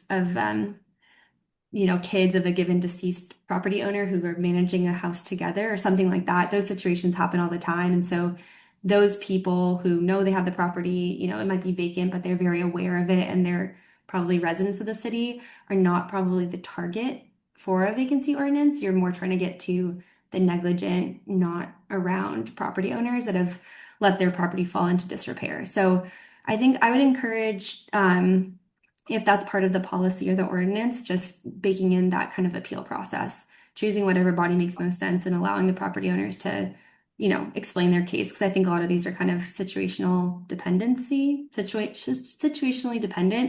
And the biggest issue is if you just don't get any response and you have a completely absent property owner who won't answer anything. And I don't think what you described wouldn't be the case for that situation. If that makes sense. So just baking that in, an appeals process would probably respond to that. Yeah, and also to add on to what Mia said, I don't think anyone's interested in like 1, 2, 3, lose your house, let's not do that, right? But I think if someone's being negligent and they've tacked up $50,000 in like unpaid fines and fees and unpaid taxes over like many, many years from negligence, and that exceeds the value of the property. I mean, 50,000 being on the low end, given the housing prices that we're in, 100,000 probably minimum for many properties, right? So I think there's some like built-in things there, and some cities might even forgive the fees, right, under a certain circumstance, or if you're improving the property, or so I think there's lots of ways that you could design this ordinance to not like penalize people who aren't doing speculation. Thank you. Any further comments or Councilor Fellows? Yeah, I'm just glad that the receivership part was brought up, because that is the adjacent strategy that I was most interested in, given, we have a very serious issue with Arbor 1, and it's to the level where it's very unsafe. And, situations where somebody loses a certificate of occupancy for a number of months or years, and also has liens out and all sorts of fines against it. There should be, that's enough of an argument to say that this is no longer, a functional partnership, and that a receivership should be on the table. So, I know that this has been like going through the court system, but it's something that the city could start looking at as far as like, what would it look like for the city to do receivership of some of these delinquent properties to, readapt. So I appreciate that strategy, and I hope that we take that seriously going into the future. And also, Jasmine, if you could send your presentation to City Council as well, because we didn't get that in our packet. Yeah, and that's my bad. I got sick and then I was on vacation. I just came back from up north, and no one can see my sunburn right now, but there is one. So I did my slides did not make it into the packet, and I apologize. But yes, I would love to email it. Thank you both so much for your time. Thank you. Thank you. Thanks so much. Okay, we are gonna move into a loaded agenda. Councilmember Susan, you have our first ordinance reading, 1470. 1470. Well, hold on, 2 seconds. Sorry, I think I stacked them the opposite, but I apologize. Yeah, I think you did. I don't do that. Yeah, you should have, resolution 182. Yes, okay, I'm sorry. So this is for closing. Oh, 181, sorry. 181, okay. Resolution number 2026-181, resolved by the Council of the City of Ypsilanti, whereas YCUA Board of Commissioners approved a recommendation to City Council for a water and readiness to serve rate decrease, and whereas the proposed decrease of 7% to city division customers would become effective September 1, 2026, and whereas the Great Lakes Water Authority's water charge increase to YCUA was 5.63%, which became effective July 1, 2026. And now therefore be it resolved, the Ypsilanti City Council approves an ordinance to amend Chapter 106, Article 5, Section 106-454B of the Code of Ordinances to adjust water service rates within the city of Ypsilanti, ordinance number 1470 upon first reading, and I so move. Support. It's been moved by Councilmember Susan, supported by Councilmember King. Hello, good evening. Good evening, Mayor Brown and members of council. I know there's always two agenda items for the water and sewer increases. I hope it's acceptable. I normally like to talk about YSUA and a water bill. We received one water bill, so I talk about everything kind of as one. And then I'll specifically focus on the water piece at the end and the sewer piece at the next agenda item, if that's acceptable.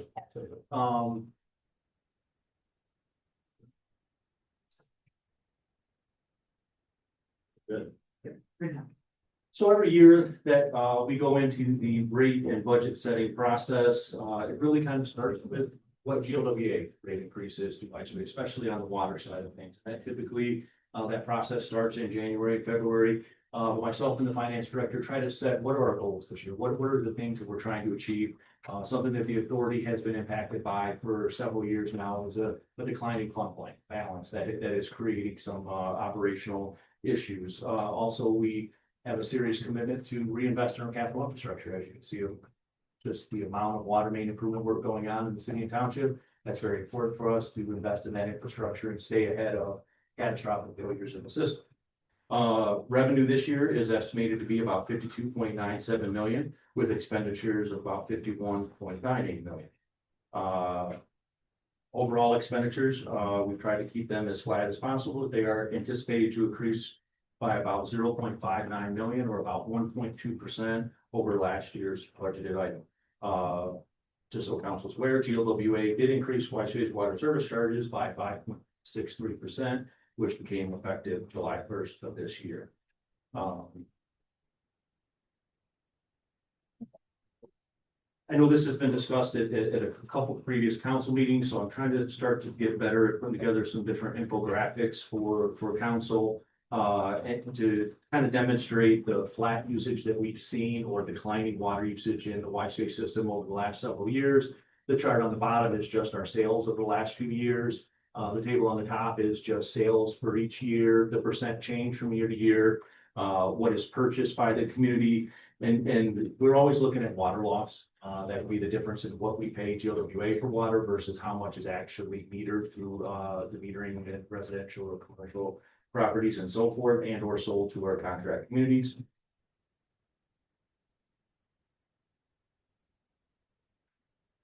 This chart's just kind of another visualization of different operating expenses on the water side. And as you can see, kind of an increasing line for operating expenses, yet the decrease in water usage creates just that gap. So essentially the product that we move or that we sell to our customers is getting more expensive to provide, and we sell less of them.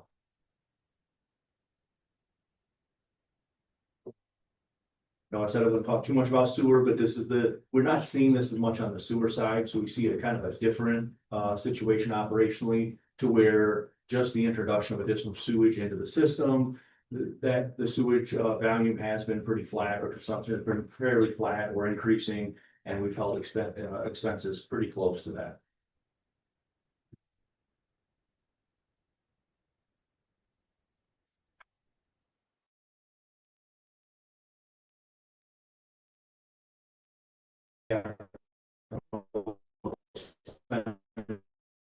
Typically things that we spend roughly less than $1 million for typically anything that authority would expend over $1 million. We typically look to bond that or move that project through the $50,000. That we usually have two phases of that every single year.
of upcoming debt service things. Just a chart to break down the different allocations of debt service. The city currently has about 17.63% of the total debt, or about $1.47 million annually. Or you have about 21% of the total Ypsilanti water and sewer system, regional system debt within the entire system. One of the major factors that did have some influence on our rates this year was Ypsilanti's largest contract community, which is Pittsfield Township. Their contract expired, and we had not updated the contract with Pittsfield since I believe it was 1974. It was extended many years ago in the early 2000s, but the methodology behind it was not there. So with the contract expiring at the end of 25, we knew that we had to do a cost of service study to establish a new water rate for Pittsfield Township.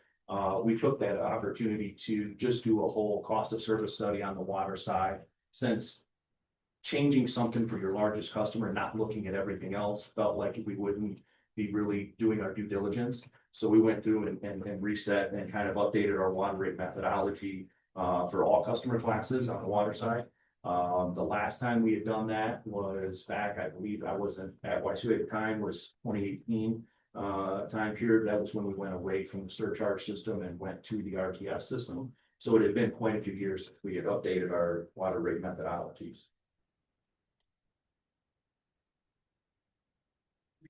Based on this information for an entire water bill, what we are proposing is a 7% decrease in water rates for the city customer and 2% increase in sewer rates. For an average bill, this is about, we always use 10 units of usage, which is, when looking at the data, a fairly reasonable estimate for a single family dwelling. The bi-monthly cost would be $141.83. Or a decrease of about $5.17 per bill, or $2.58 per month.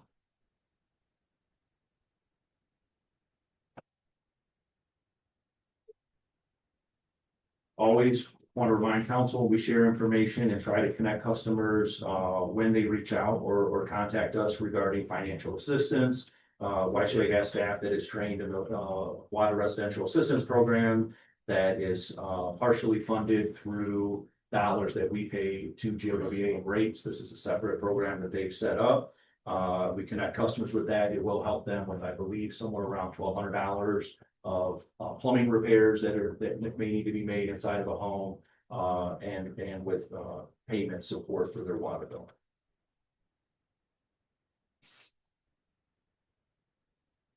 Welcome to questions. Thank you so much for the presentation. First of all, always pleased to hear about a decrease, no matter how small. I think folks are happy to hear that, and that it's, you know, you all are considering, you know, the impact on users, especially as we're seeing water usage decrease. I got one of my questions that I had, and I think I may have asked this the last time we went through these presentations, is just, can you talk to us about, in terms of consumption, like we see in 2024, there was a big dip in usage and then an increase in 2025, and like what that kind of comes from? How does that, what about residents kind of change dramatically? I think there's a lot of driving factors behind water usage. Hopefully the smart meter system that we're implementing will give us more real-time information on water usage. Right now, we're still, for the most part, the city system has been in place for a little less than a year, where we get real-time usage. Most of the time, we're looking at usage every couple of months, every time we go by and read that meter. I think weather has a major impact on water usage. The hotter it is, the drier it is. If there's sprinkling of yards, that tends to drive up water usage. There's no doubt about that. I think every time there's a building renovated or updated, or a new home, such as Dorsey Estates put in, you see much more efficient utilities and water appliances within those structures. I think every time a business, such as some of our industries here, such as Marsh Plating or Finishing Services, has opportunities to be more efficient with water usage, whether it be with a plating line or a new business activity, they of course take those opportunities. We have seen a recent uptick as we replaced all the meters within the Eastern Michigan campus. So that's something that we recently completed. So it doesn't always go down. Sometimes it does go up. And capturing that, a more accurate water usage, I think is important. Historically, we haven't seen a lot of water loss in the system, so I don't think it's due to leaky infrastructure, so to speak. But I do think those are the main driving factors. Questions, comments from council? Thank you, Mayor. You just made a reference to water loss in the system. Yes. So how are we doing with that? I know that you worry about your maintenance and try to minimize that, but are we trending in the right direction? Are we gonna have a problem with water loss 20 years from now, or? I think we have always stayed below the kind of the 10% is the number I see in industry standard best practice is try to stay below that. I think last year was 7%. Some of that I do believe is a result of new metering from GLWA and YCA. So we're seeing a lot of these changes and we're kind of apples to oranges just a little bit. A new baseline. I do believe our infrastructure, specifically in the city, I think the city has done a great job of investing in its infrastructure, coordinating with road improvements to stay ahead and not have infrastructure failing dramatically and or having main breaks run as some communities do for months on end. So I don't think that's a city and or YCA issue. I think we have to continue investing in our infrastructure as we're doing now and balancing water affordability with upfront investment in the infrastructure so that we don't have catastrophic failures and not revenue generating water. I think those are things that just add to increase our ability to provide for water services. Thank you. Further, Councilor Rose? Yes, thank you so much for the presentation. I really appreciated this one over last year's because both had a lot of information, but I think this one had a bit more context building information for us to be able to understand some of the whys for why these numbers come to us. I do have a couple more questions about it. It's been mentioned that there's new methodology and you had a slide about it, but I still don't know like what is the methodology or how would you explain it as an elevator pitch? It seems like there's been a change from Pittsfield Township to, I think you use RTA is the acronym? RTS, but I'm sure, yeah. What is readiness to serve compared to what Pittsfield Township had in the past, or like how are we using methodology now? Great question. I would say the methodology that we had with Pittsfield Township was no methodology. They were only charged a commodity rate and it was equivalent or commensurate with the township water rate. That was the contract that was in place in 1974, extended in the early 2000s. And this was our opportunity to get in and look at that methodology and reset. I feel like historically we've always had a very robust methodology on the sewer side, but it never translated on the water side. So we brought in a consultant that helped us do the 2018 study. It's a generic cost of service study. They look at two ways for what we call non-owner infrastructure. It is called a utility basis of rate making. I think I'm saying that correctly, but I'm not a financial expert by any stretch of the imagination. We did bring that consultant in to give a thorough presentation to the YCA board. So I'm not an expert in any one of these areas. It starts with ensuring that you're properly identifying the needed revenue to operate the system. It is following what we call American Water Works Association's methods of rate making, where we look at depreciation, rate of return from that customer, operating expenses, capital outlay, making sure that there is a methodology for allocating those costs to the appropriate communities. So going into it, pretty much every project, which is a very tedious task for quite a few years, and ensuring that there is a methodology for when we do US 12 water main work, that cost is allocated correctly, or that the cost of shared projects is allocated correctly. It is historically very easy to do it at the wastewater treatment plant because we just look at what is your flow allocation. When we do those projects in a water system, it's not as clear. So we have to go through and look at each of those projects and make sure that those costs are allocated correctly.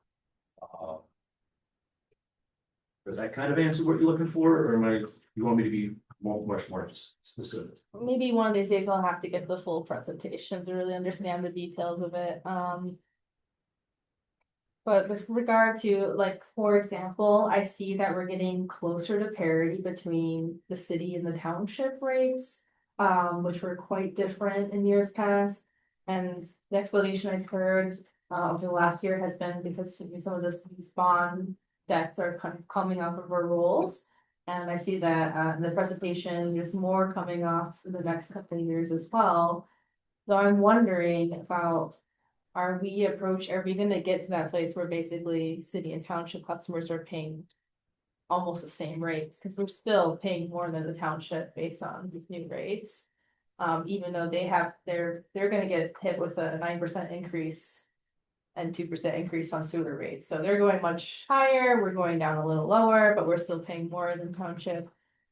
And really, I'm curious about how our rates compare to all of the different places that we're servicing, as Yucca services Augusta Township and all these different places, so really comparing with everyone is my interest in looking at these proposals. But yeah, I'm just curious as to, like, how do you come to a place where you're like, okay, we can do a 7% reduction on water, 2% increase on sewer, and for the township, we're doing this. How did those numbers come to be? It's driven by your share of costs in the system and your debt service. Those are the driving factors. So, I think parity is important, but there are two different systems on the water side. The economies of scale on the township side are substantially different, as they're so interconnected with communities that were part of YCA or part of the township water system before YCA was municipality. So that they have clearly 70% of the consumption with it, just the city and township side. So the city has always been a much smaller piece of customer class. And when large capital improvements are done that are only city improvements, I would say the rates can be more volatile. That's why when we go into the rate making process, we're trying to do things that smooth that out. But it has always been more difficult in the city because they don't generate as much revenue as the township does. So creating parity is very difficult. When it was being discussed to combine the utility between the township and the city, I mean, was that some of the considerations, that because we're sharing across two entities that were really like dividing some of those? Wasn't at YCA when that happened, or some of the discussions occurred. I actually believe, I would need to double check our articles of the corporation, but I believe it is memorialized in those articles that the development of rates in the city and township will be separate. So there's a lot of parity at the wastewater treatment plant level cost, because those are just shared flow-based, allocated on a flow-based proportion. Whereas the water system, if the city spends $1 million and generates a third of the revenue, but the township spends $1 million, that impact is so much different on the rate itself. I can't tell you what next year's gonna hold. I can't tell you what, future years are gonna hold. I believe the system that we put in place in the city to get in front of road work, to be very aggressive with revolving fund loans, to see $2.6 million of loan forgiveness, $300,000 of loan forgiveness. I think the city made great decisions 20 years ago to get in front of capital improvements and to replace a large portion of their water infrastructure. I'm hoping the future is much brighter for minimal rate increases and or these type of years where maybe there's a decrease. I never know what GLWA is going to do year to year. This year was 7%. They went to their board for a 7% increase and they ended up at a 5.63% increase. So that is, on the water side, the single largest line item we have. It's around $13 million. So that whenever that changes even by 1%, it's very substantial in the rate making process. So not knowing that year to year makes it very difficult to project what we may come back to with rate increases. There's a commitment with our team to make sure our services are affordable. Every year, and we present this to the finance committee, we benchmark adjacent communities. So I have those tables of 30 or 40 adjacent communities with water service costs, readiness to serve costs, sewer costs. So those are readily available, and just takes an email and I can fire those off to you. We do that every single year as we go through this process. I would say the city right now is still on the higher end of these adjacent communities, but it's getting better. They're definitely not the highest, but they're definitely not the cheapest. Yeah, I recall that from last year when I saw the numbers. I think we were number 2 or maybe number 1 before. It depends on how Mhm. far out we look and the comparables that we develop. I think this year we did a handful more communities, try to make sure that we have appropriate comparables, demographics. But I can share that. I think the city is more competitive this year, but they're still on the high end. Yeah, I would like to see that. Thank you. And this is probably not a thing, but like, is it possible to do multi-year contract with Great Lakes? Not at all. Mhm. We're part of 78 communities. And we're part of what's called a contract alignment process. It's every 4 years, we negotiate different parameters in the contract, such as usage, pressure, those type of issues, but doing any 2-year rate adjustment process, unless the entire member community agreed to that or the GLWA agreed to that, I don't foresee that change. I think that would be a good idea if we're facing increases every year, year over year, to think about that. Since they have a monopoly on, water service. One last thing I want to mention. I guess I would just say I'm still hopeful that Yucca can provide us in the following year as more debt service falls off, even more parity, at least since we can see what's going on between the city and the township. It makes it really hard to come to our residents and say, well, you just have to pay more, and here's all the reasons why, when it's, like people are really struggling to pay all sorts of bills, but the water, coming down a little bit is great, but I think if it could come down a little bit more, so I just want to say that. So I do want to bring up, is this slightly different issue, but I just want to get it on your radar that there's been a lot of complaints in the city about work that Yucca has done to, it's not always Yucca, but I've heard it so many times that it is Yucca, to kind of dig up service lines underneath sidewalks and then replace it with cold patch. And then also replace the surrounding lawn with sand. And so, I just want to start that conversation because these need to get fixed. It's like a big complaint across the city. Absolutely. This is the first I'm hearing of it, for the specific residents. I heard a little bit about it from, Andrew before I came in, and Bonnie. I will follow up. We take those complaints very seriously. We have a pretty, efficient process, I believe, for restoration of properties and so forth. Just due to some settling, timing of contractor involvement and so forth, sometimes there can be some delays. More often than not, at least once it reaches my attention, it's usually not YCA services that have been affected, that another contractors came in and done some work that they thought YCA performed, a contractor for DTE or some other type of contractor. At least once I hear about it, normally we've already solved our issue and restored our areas, but that's subsequent contractor work that YCA has no involvement in. I'm not here to push blame or say anything, but there's a lot of utilities out there, and YCA has just the two. So sometimes it's not us, but I have those addresses and I can guarantee we will follow up on them first thing in the morning. Great, thank you. Anything further from council? Thank you. We do have a public hearing for this, so I am gonna open the public hearing. If there's anybody in the audience who would like to address council on this topic, please raise your hand. Anybody online? No one has any of them. Thank you. Seeing none, Councilmember Tuesday. Resolution number 2026-182, resolved by the council of the city of Ypsilanti that the public hearing for ordinance number 1470 entitled an ordinance to amend chapter 106, article 5, section 106-454B of the code of ordinances to adjust water service rates within the city of Ypsilanti be officially closed, and I so move. Support. Councilmember Tuesday, supported by Councilmember McLean. All in favor of holding the public hearing, please say aye. Aye. Any opposed? All right. Further discussion from council. Okay. If we have questions, we heard of them this time, so. All right. Well, please follow up. Councilmember McLean. Yes.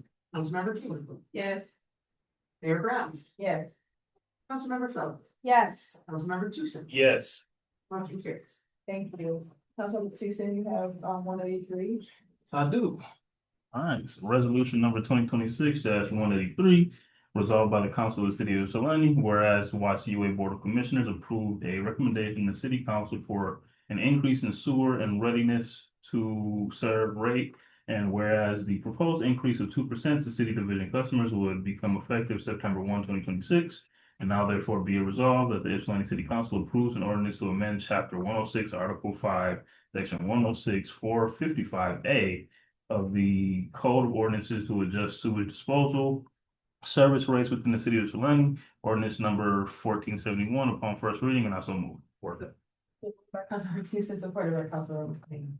And then, Thank you. So this is the sewer side of the rate process. This is the side we of course have quite a bit more control of because we operate the regional treatment facility. As I mentioned during the presentation, there's a substantial amount of capital improvements going on in the treatment plant that has driven up costs over the last few years, whether it be electrical improvements, built improvements on our primary tanks, odor control, and so forth. It has been quite a balancing process with such improvements as the EQ basin, piping, and so forth. So we try to mitigate those increases as much as possible, but do recommend a 2% increase and would definitely welcome any further questions. I'll open the public hearing first this time. Anybody in the audience who'd like to talk to council about this? Raise your hand. Anybody on? No one online, just to be sure. Councilmember Tucson, you can close the public hearing. Resolved by the Council of the City of Ypsilanti at the public hearing for ordinance 1471, entitled an ordinance to amend chapter 106, article 5, section 106, 455A of the Code of Ordinances to adjust sewage disposal service rates within the city of Ypsilanti be officially closed, and I so move. Of course, moved by Councilmember Tucson, supported by Councilmember Clayton. All in favor? Aye. Any opposed? All right, questions for on the sewer rates?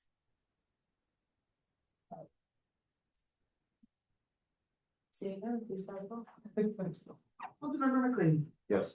Councilmember King. Yes. Mayor Brown. Yes. Councilmember Phelps. Yes. Councilmember Tucson. Yes. Motion carries. Thank you so much, thanks, Liz, I appreciate you. appreciate the support. I will first thing in the morning share with council the benchmarking information that was shared with the finance committee. And I'll also share the presentation that was given on the rate methodology. Perfect, thank you so much. Thank you. Councilman Fellows, you have our consent agenda, without letter H.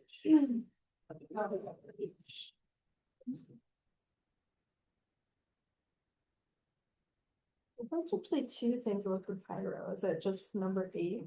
That's all, or is number 7?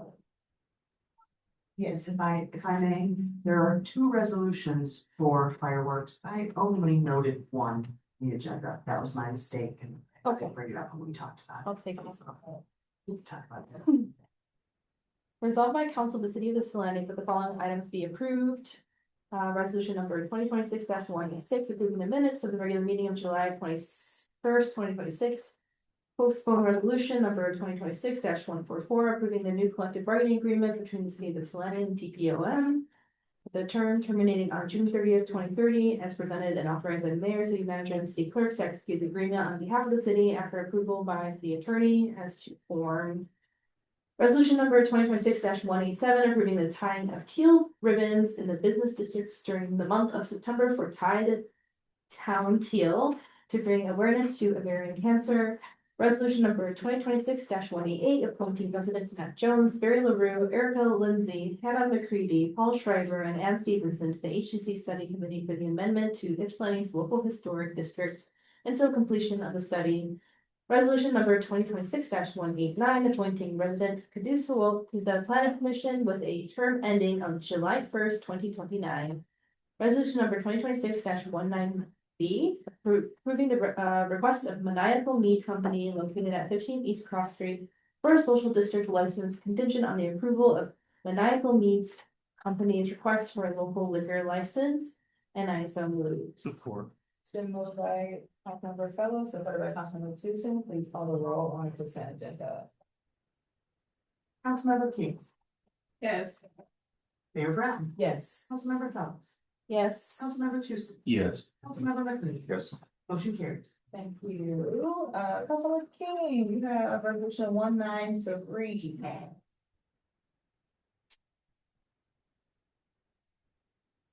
Where maniacal need, but he has applied to the city of Ypsilanti and Michigan Labor Control Commission requesting the following. Small wine or off-premises retailer permit with outdoor seating, dance, and social district. For maniacal meat company per MCL 436.111112. For use at 15 East Cross Street, Ypsilanti, Michigan, 48197, Washington County. And whereas a public hearing to consider the proposed off-premises retailer permit for maniacal meat was duly noted and held on August the 18th. Now therefore be resolved that the request of maniacal meat for the property located at 15 East Cross, Ypsilanti, Michigan, 48197 be approved contingent on approval of all applicable requirements. That's a move. Or Moved by Councilmember King, supported by Councilmember McLean. We are here if you'd like to go. Oh. Hi, yes, you can come forward, sir. Good evening. Good evening. Hello, Mayor and councilors. I'm Patrick Eklund. I'm part owner of 734 Brewing and also part owner of Maniacal Mead Co. Basically, what we're just trying to do here is, so Maniacal Mead has a tasting room in the township on Ecorse Road. We're just trying to put them both together, since they're both my babies, I guess, put them both under the same roof. At our current, or at 734's current location, 15 East Cross. So that'll allow me to put some investment money from Maniacal into the building at 15 East Cross and, hopefully make things a little more vibrant down there. What I'm gonna do is open a public hearing and then bring it back for council if they have questions. All right. If there's anyone who would like to address council on this application, please raise your hand. Open the public meeting. Oh, we already did. I'm No, sorry. I just did it right now. Sorry, if there's anybody who wants to, like, No, nobody. sorry, nobody, okay. Councilmember King, you can close the public hearing. I know. Resolved by the council of the city of Ypsilanti that the public hearing for a small winemaker off premises retailer permit with outdoor seating, dance, and social district for maniacal mead for the youth at 15 East Cross Street be officially closed. I so move. support. Moved by Councilmember King, supported by Councilmember McLean. All in favor of closing the public hearing? Say aye. Any opposed? All right, questions from council? Okay. Councilmember Phillips. I think I heard it right, but you said you're part owner of both. Does this mean that 734 is no longer? Or like, are you gonna be leasing from 734 or how does that work? We're doing it as like a shared space, so we're gonna have a new name, but it'll be the new name by 734 M&I. So we'll still be doing same 734 stuff, a lot of the same events, but we'll have several more apps and more things to try. Yeah. Do you have the new name yet? Not 100% sure. Okay. Are you retaining staff from 734? Yeah, I mean, assuming they want to stay, but I assume they will. Mm-hmm. Okay, and then it sounds like there'll be expansion of like items on the menu. Is there any other? Sounds like you're talking about maybe some building improvements or. Yeah, I mean, Maniacal has been, well, we actually rented another spot in the township, but that didn't quite work out for what we were hoping to do, so we're still using that as a production facility. But because we have some money we were planning to spend on, fixing up a building, we're gonna put it into that one, this one. Oh, I should say it is 48198, I think, the zip code. I just wanna make sure the paperwork goes right to MLCC, they're picky.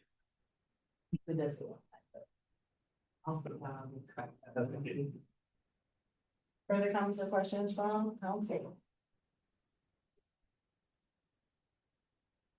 Seeing none, please start a roll.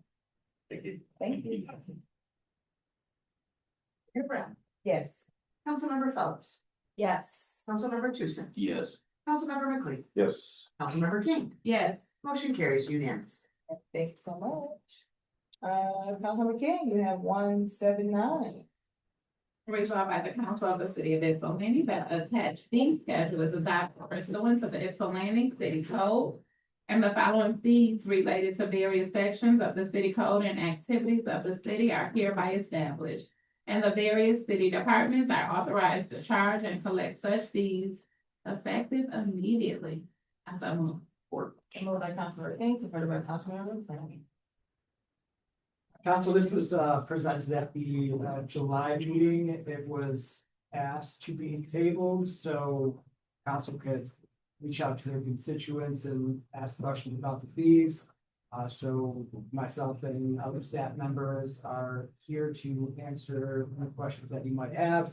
And if you saw on the agenda, there is a second section in which, following the special events policy, it does include freight house rental fees and special events. So we're happy to do special events now, or if you'd like to wait to that point, but if the remainder of the fees, aside from special events and the freight house are agreeable to council, I would request approval. Thank you. All right, Councilmember McLean. So for clarification, what we're looking at right now, what's before the body is everything, but it does not include the freight house. So it does include the freight house and special events. However, when we move on to those other items, it'll essentially amend this once those are approved, if approved. And further clarification, we made changes to the freight house last time. Those also would be incorporated. What is before the body right now? That's correct. It's actually included in the special events policy.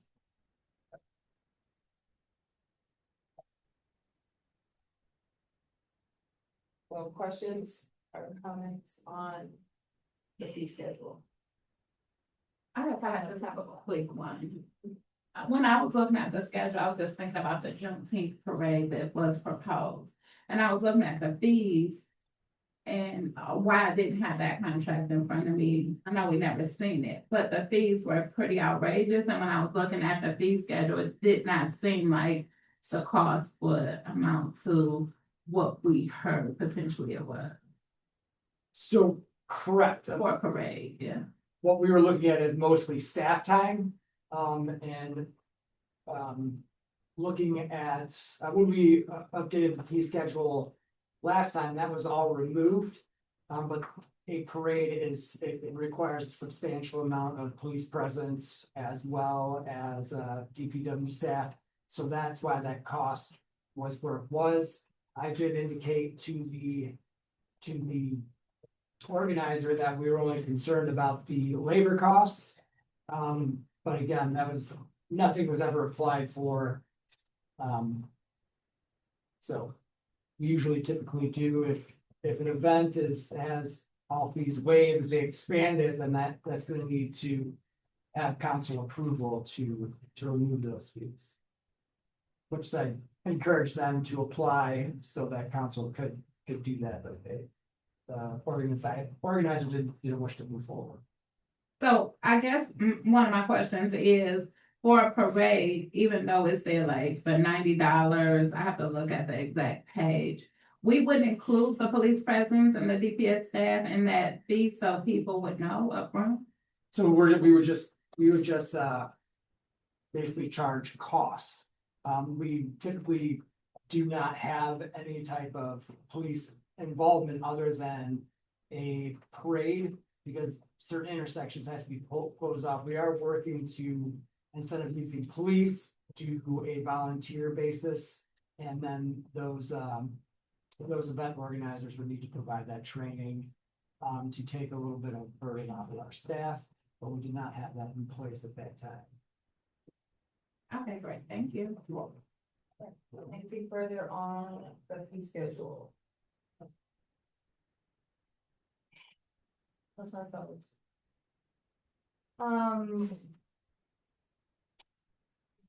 Fee schedule issue is, such a big task to take on to try to figure out how to bring fees into a place that's equitable and accessible to our residents. I think this is starting, especially with the new special events fees, that includes the community events. I think we're approaching more equity and parity that I'd like to see. The only thing I've brought it up a couple times, but looking at how other municipalities, even nearby ones like Pittsfield Township, Ypsi Township, handle booking their facilities, parks, pavilions. It's very easy. It's done by a third party, website. And you can book Montebello Park for under $200 for 4 hours, which is a brand new pavilion. And you can also book the like baseball fields and the kickball fields and for hours at a time. And so it's more of a universalized approach to doing fee schedule, at least for parks, which maybe wouldn't capture things that are like for profit, like Beer Fest. We want to be able to change those fees depending on if an event is for profit or not. I agree with that. I'm just mentioning that some of the other nearby municipalities handle it as a more universal approach where everybody pays the same amount and it's relatively easy to book, and it makes it so people book things much more often, end up paying more fees to the nearby townships instead of just like maybe using our facilities for free, unless it's like a big enough event to where it's too burdensome to do that without approaching the city. So I just want to name that as a potential target in the future.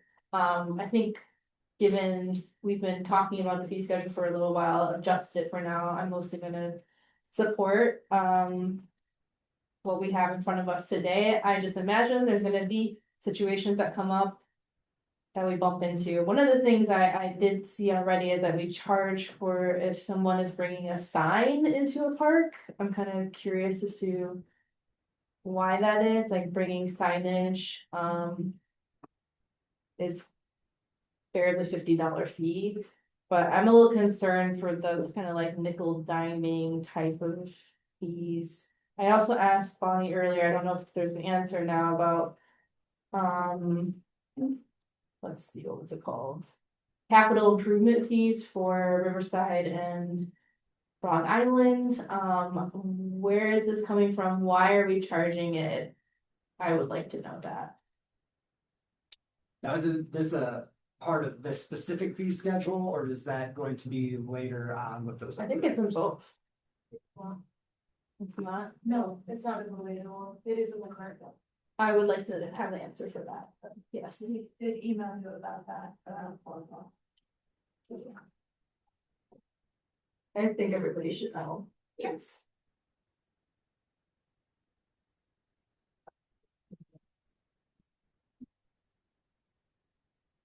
Good evening. So the park's capital fee was proposed and adopted back in 2011.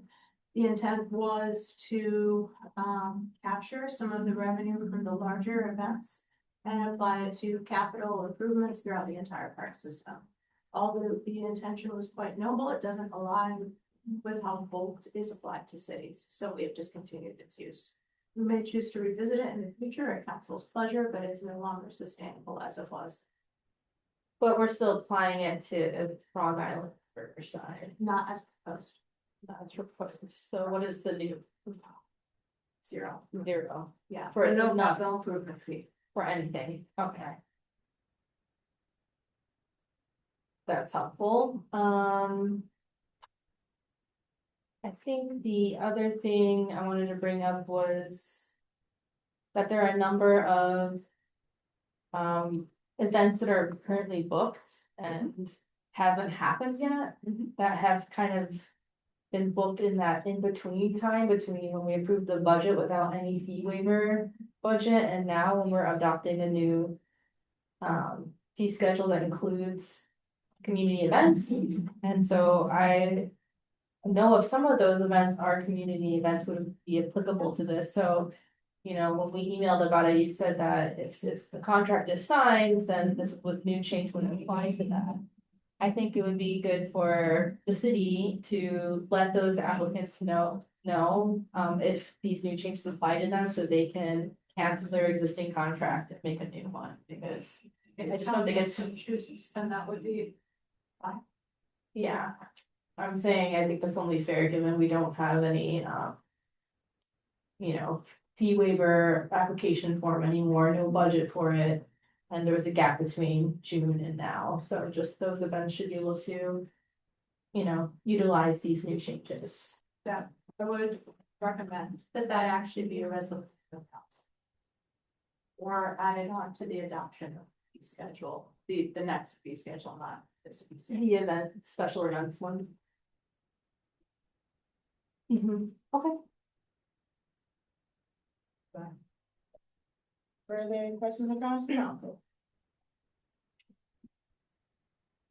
Please, yes, please call the roll. Please, schedule. Mayor Brown, Yes. Councilmember Phillips, Yes. Councilmember Tucson, Yes. Councilmember McLean. Yes. Councilmember King, Yes. motion carries. Thank you. Councilmember King, you have 195.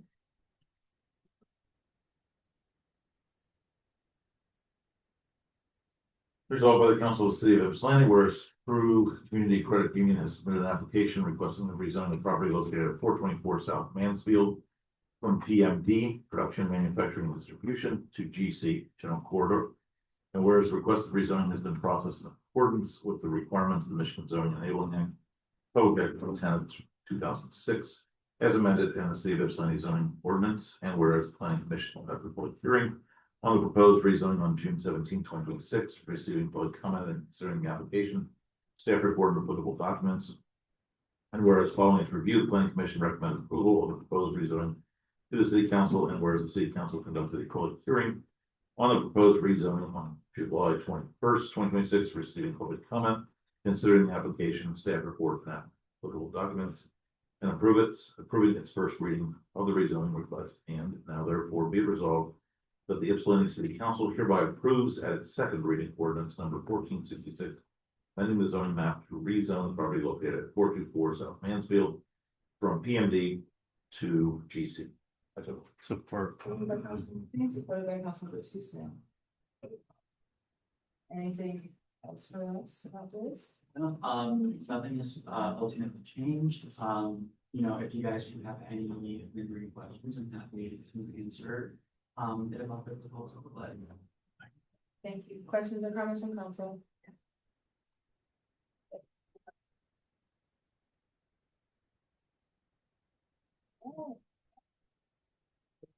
Amen. Please follow. Councilmember Phillips, Yes. Mayor Brown, Yes. Councilmember McLean. Yes. Councilmember King, Yes. Councilmember Tucson, Yes. motion carries. Thank you so much. Councilmember Tucson, you have 196. Yes, I do. So resolved by the Council of the City of Ypsilanti, whereas the city is committed to updating the zoning ordinances to address evolving business practices, and whereas the proposed amendments introduce definitions for drive-in service, curbside service, and walk-up windows to clearly distinguish these business activities, and whereas the proposed amendments aim to improve accessibility for all city residents and visitors, and whereas the Ypsilanti Planning Commission reviewed the proposed amendments and recommended approval following a duly noticed public hearing, and whereas the Ypsilanti City Council reviewed the proposed amendments and approved its first reading of the amendment following a duly noticed public hearing. And now therefore be it resolved that the Ypsilanti City Council hereby approves its second and final reading of ordinance number 1467 entitled Walk-Up Window Zoning Text Amendment, and I so move. Support. Moved by Councilmember Tucson, supported by Councilmember Queen. Thank you. There's not many changes, but same as the previous one. All right, questions or comments from council for the ordinance? All right, seeing none, please call the roll. Councilmember Tucson, Yes. Councilmember McLean, I'm sorry. Yes. Councilmember King, Yes. Mayor Brown, Yes. Councilmember Phillips, Yes. motion carries. All right, Councilmember King of 197. Resolved by the Council of the City of Ypsilanti, whereas the Michigan Planning Enabling Act, Public Act 33 of 2008 requires that at least every 5 years, the adoption of a master plan, the planning commission shall review the master plan and determine whether to commence procedure to amend the master plan or adopting a new master plan.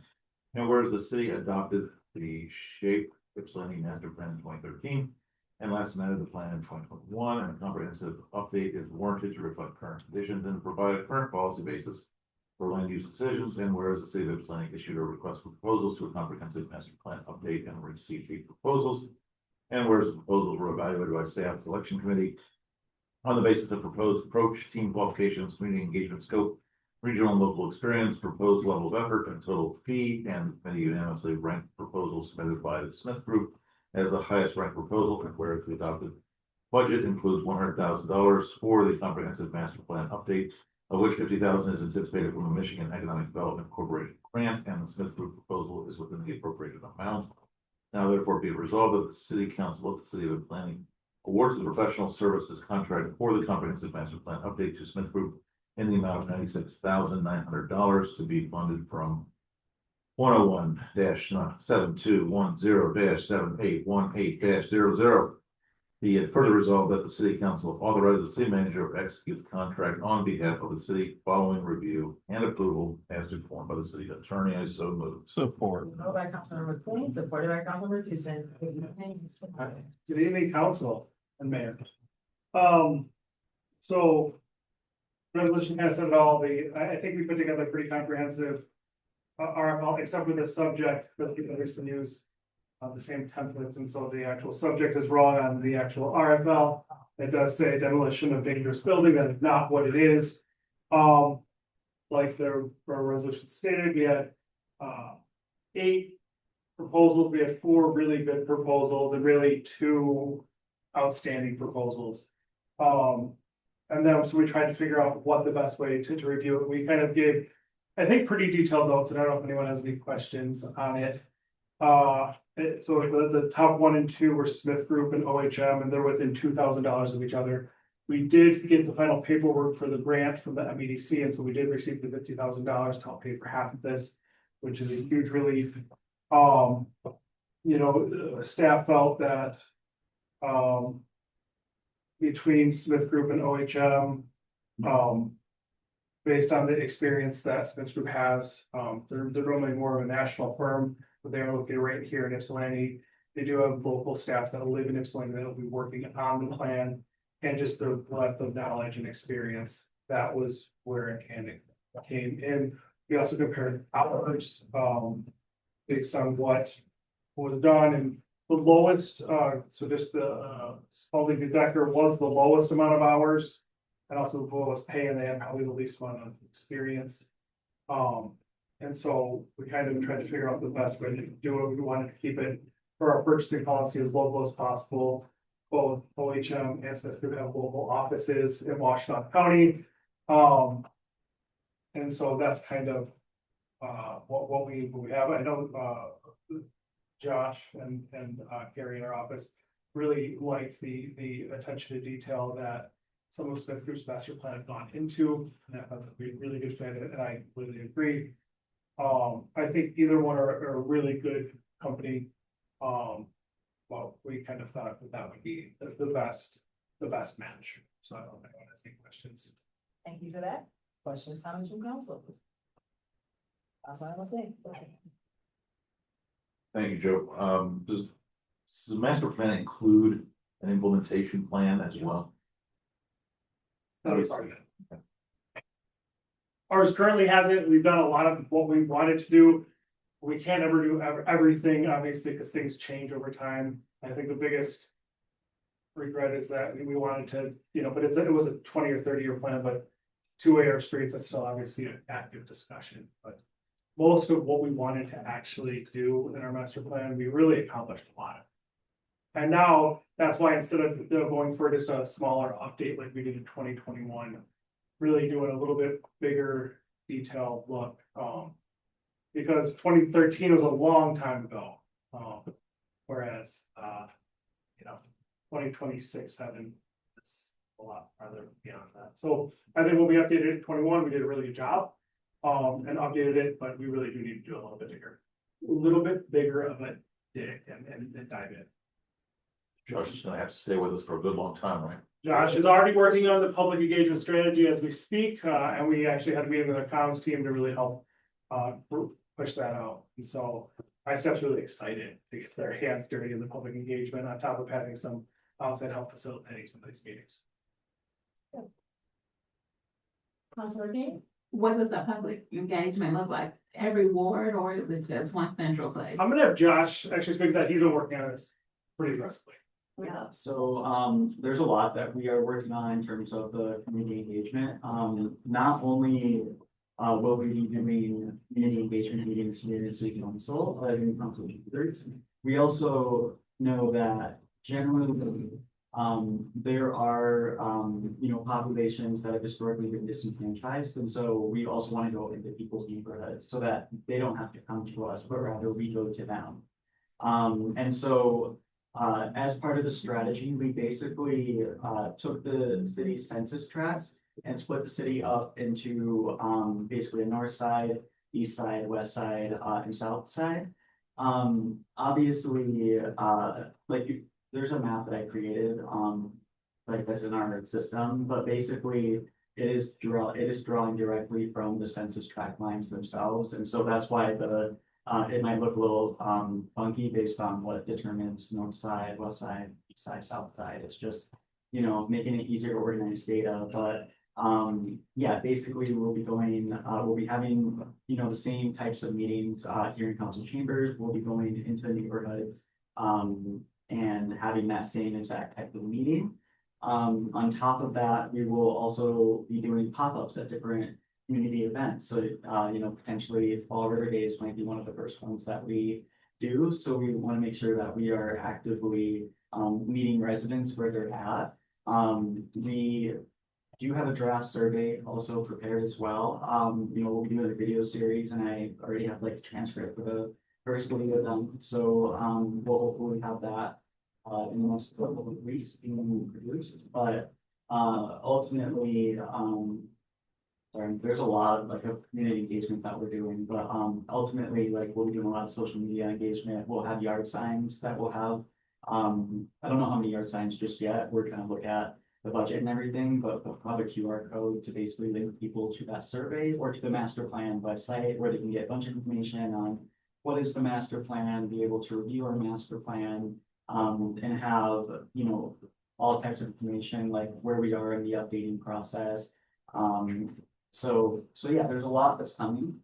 It has been very time consuming, but if there's any other types of community engagement that you guys would like us to consider. Thank you. Councilor Phillips? Yes, so. I think when we did the update. The contractor was about $50,000 for the update. This is from, 2013 or 20? no, it was 2020. In 2021, we were looking at a potential $50,000 contractor, but then when COVID hit, we did it internally. Right, There was no cost. yeah, so, and I remember that, so what would change this time where we wouldn't wanna do it internally again, and we're spending $100,000? Yeah, so at that point, our staff is much busier as far as pure applications and zoning text amendments and things like that in the office. With COVID, we were able to actually dedicate some time when City Hall was shut down and actually dig into some of that work. We would have never been able to do it if we didn't have COVID in 2021. But we had some time and we had staff, and so that was the big reason for that. The difference between a small update, just kind of updating census figures, and not doing as robust public engagement as we're doing versus what we're doing now, it's the public engagement, it's doing a much more robust look at what we had and kind of helping us formulate new strategies based on the public input. Okay, so as far as the deliverables besides just the text document, it's gonna be some public engagement. Lots of public. Okay, yeah.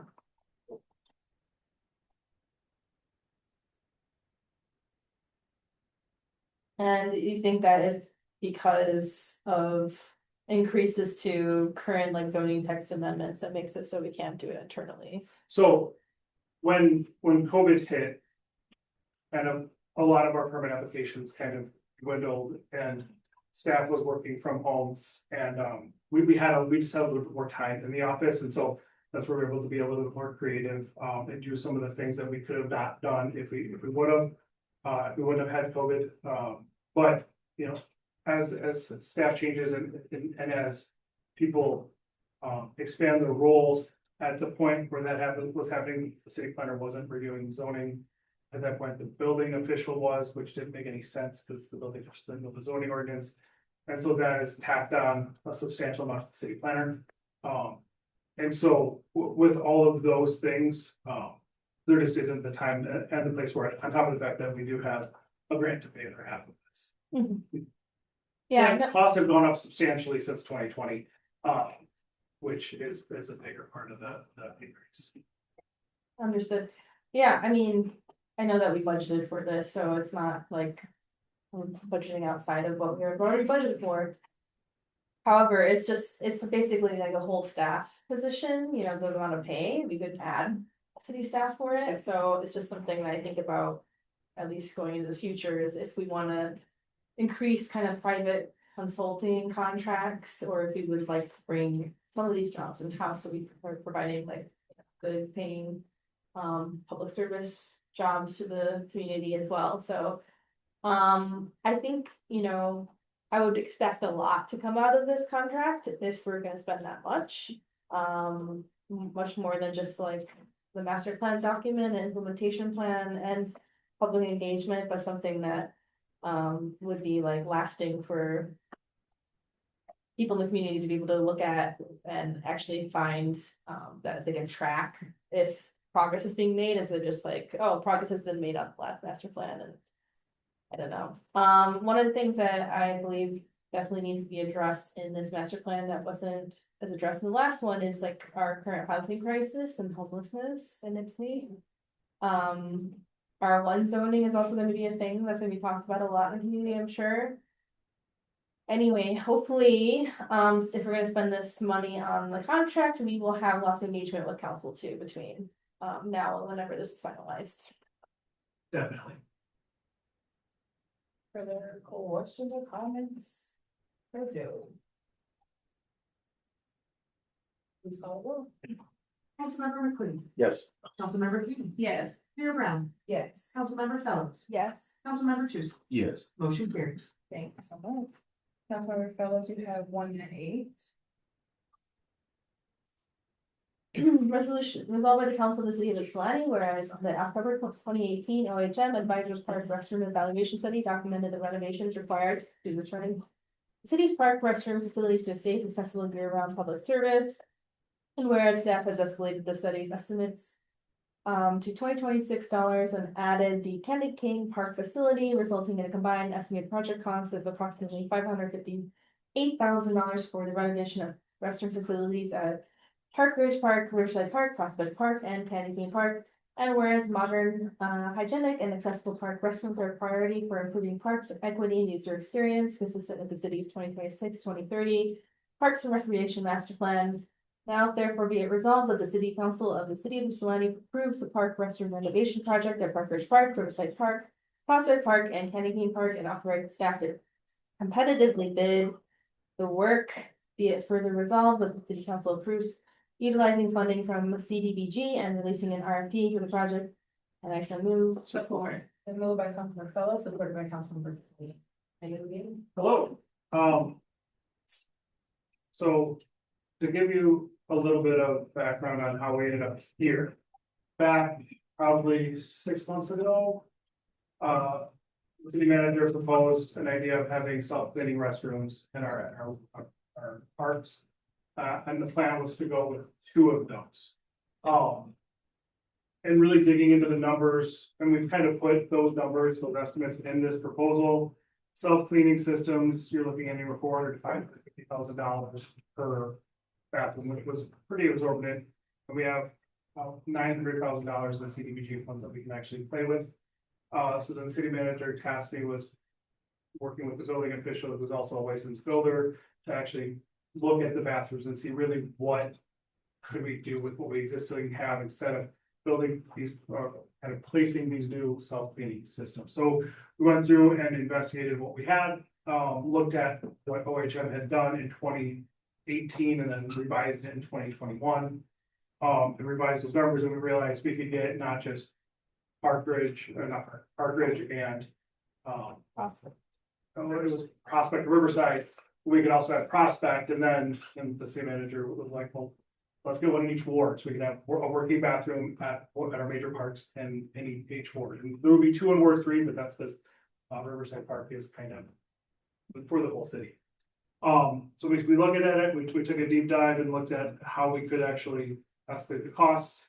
And I think for the price of less than 2 self-cleaning systems, we could actually get 4 fully renovated bathrooms.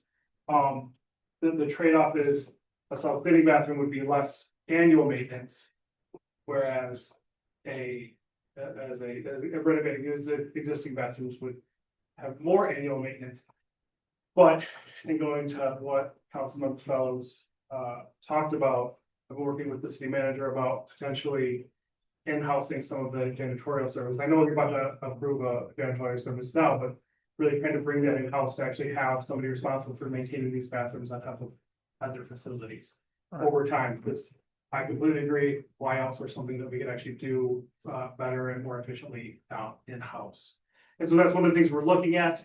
But in doing this, for one, this was drastically different than what the city manager proposed to you. So I wanted to bring this to you before working with CDBG to create the RFP, because we had started working for the RFP on the self-cleaning bathrooms. This is a drastically different proposal, but I do think we could actually get 4 working bathrooms, well, 4 parks with working bathrooms more efficiently and with less issues, because there was issues with the self-cleaning bathrooms because of the CDBG steel requirements, which requires all steel to be made in America with a lot of complicated things. The CDBG program is a very labor-intensive bureaucratic process, and so we could definitely redo 4 bathrooms. Probably not be able to cover the maintenance. They wouldn't be able to cover the maintenance for the self-cleaning, but this is probably the cleanest, easiest way for us to get bathroom built. Joe, when do we think these will all be online? Best case scenario? Well, a lot of it will depend on CDBG environmental review process. My hope would be next summer. In reality, even if we started today, because we still got to get this to CDBG to help us create the RFP, then release the RFP. And while these buildings do exist, some of the work cannot happen in the winter, but some of it can.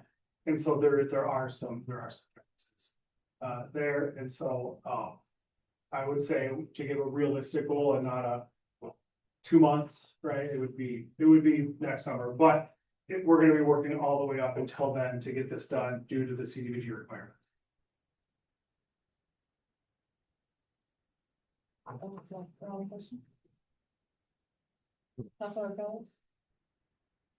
Great, thank you. When I was talking about this with the city manager, it sounds like every single one of these bathrooms are single stall, like single room. There are 2 bathrooms at each park with a single stall. Yeah. And one of the things that I was hoping, I mean, when we discussed it back in whenever that resolution passed to fund these, we talked about seeing the RFP. I know this basically triggers the ability for staff to make an RFP, but I would still like council to see the RFP before it goes out to bid. Just because like in this new resolution, it doesn't have some of the things that council had put in the original, which talks about like, high quality durable materials and, drinking fountains with bottle filling stations and, bidet attachments and stuff like this. So would just like to see what the final form is before it goes out to bid. Yeah. That's completely doable.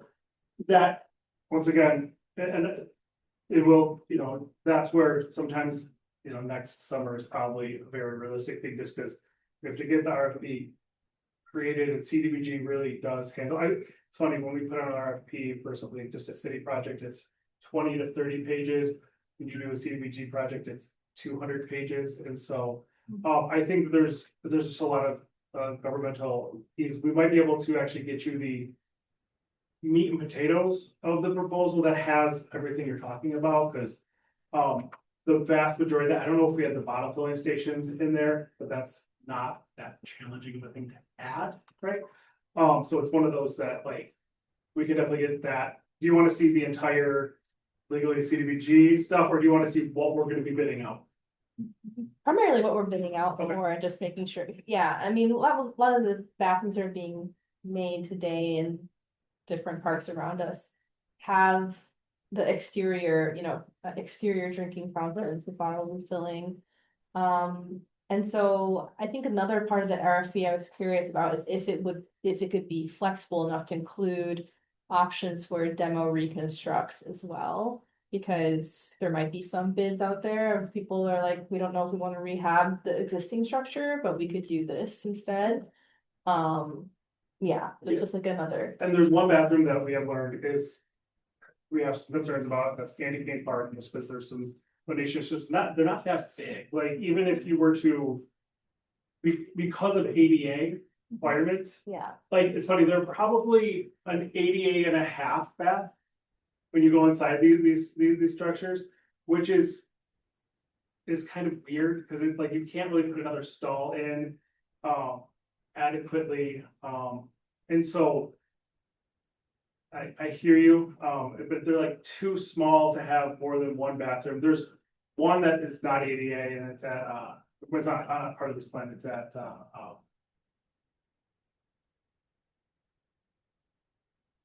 Peninsula Park. And I think there's a little urinal in the men's bathroom, but once again, that's a completely separate one that we're not going to do. And so I think without building brand new, which is going to substantially increase the cost here, really getting more than one stall in there is probably going to get a little challenge. Oh, I'm not talking about stalls. I mean, I'm a fan of rehabbing existing structures if we could do it. We can be in compliance with ADA, and we can add the, drinking fountains, all that. Great, let's, reuse the stuff that we already have. I'm just saying that I could see a situation in which there are certain companies might approach us with a new construction instead of rehab. And that it might be favorable to council depending on like how much it costs and whatever else. So I just don't want to rule it out completely, because I know that we were talking about prefab versus rehab versus new construct, and so I'm just requesting that we leave some room around it. And I think it would be great to have more than 2 bathrooms per park, but I think at least 2 makes sense. And if they're single stall, that means they could be unisex and that, or whatever, their family restrooms. Yeah, there's some like weird things in the building code, but I think there's ways of working around that. This building code is written as a very gendered.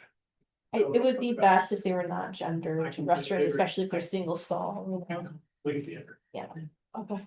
Another thing that Joe and I talked about is to make them ADA accessible, there's gonna be a need for extension of walkways to the bathrooms, so we've been looking at that as well. Yeah, I think Prospect is probably the hardest one, because there's an ADA path there, and there's definitely not an ADA path at Candy Cane. However, with some of the play structures, we've actually gotten that ADA path closer to that one.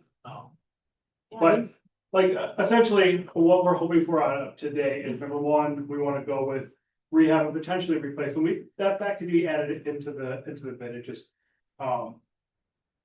just looking at the costs and talking to Jerry, really the cost to renovate is usually always less expensive. But we want to make sure that you're good with this plan, that our plan is just to renovate what we have, or potentially new, and then go through the CDBG process, to get the bid created. And that's not going to be a tomorrow thing, because it does take ample time. And there's only so many CDBG staff, and all of these parts will be divided on our units. It's 9:54, so we was bringing forward if we. Did you have? I think before we move forward, so.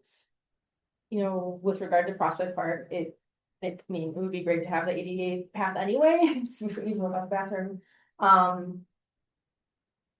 What's the other thing? Yeah, just like can we expect like seeing the RFP for after CDBG go through it within the next couple council meetings?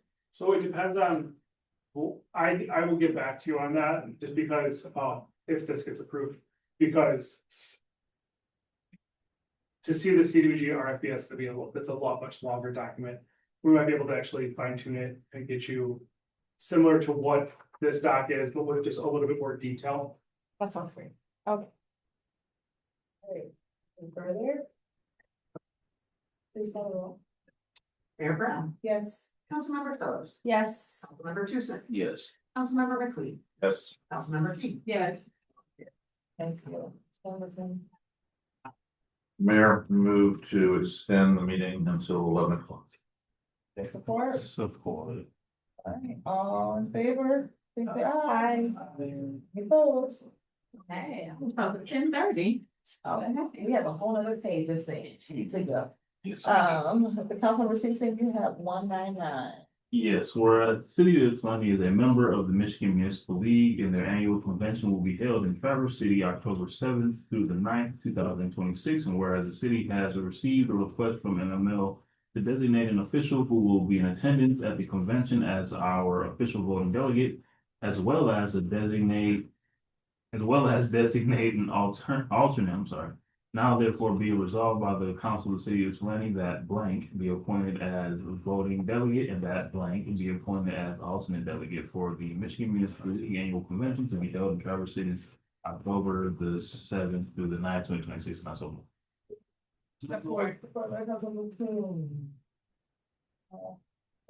If I may, Councilmember King is the only council member who is currently registered for the conference. Oh.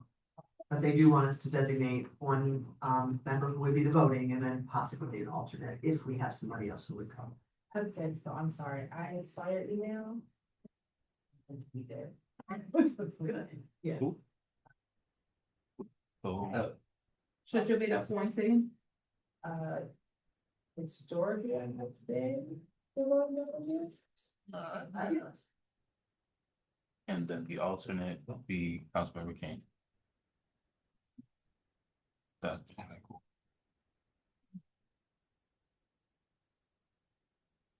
Do we need to, like, because it wasn't read into the record that way? You do not need to elect that. Alright. Any conversation on further on this? Alright, please follow it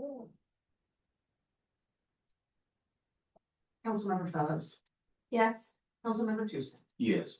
Councilmember McLean, Yes. Councilmember King, Yes. Mayor Brown, Yes. motion carries. Yeah. Wait, who seconded that? Also,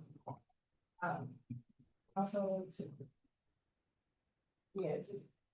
Yeah. So resolution number 2026-200 resolved by the Council of the City of Ypsilanti, whereas the Frog Island parking lot replacement project has been awarded, and whereas the city requires project oversight and construction coordination services and has solicited a proposal from OHM, the city's engineer of record. Now therefore be it resolved that the Ypsilanti City Council approves a proposal submitted by OHM in the amount of $142,825, and be it further resolved that the mayor and city clerk are authorized to sign this contract subject to approval by the city attorney, and that any change orders may be approved by the city manager to facilitate completion of this work. And I so move. Support. Moved by Councilmember Tucson, supported by Councilmember Good evening, City Council. Good evening. I am here if you have any questions. Anyway, oh. Questions, comments for Ronnie? I can add just one thing, that I'm sure council's aware, but this is part of the MEDC funding for infrastructure that we received. So this would be a good hunk of that, Thank you. which is MEDC funding is specific to reconstruction of Frog Island. As well as DPW yard.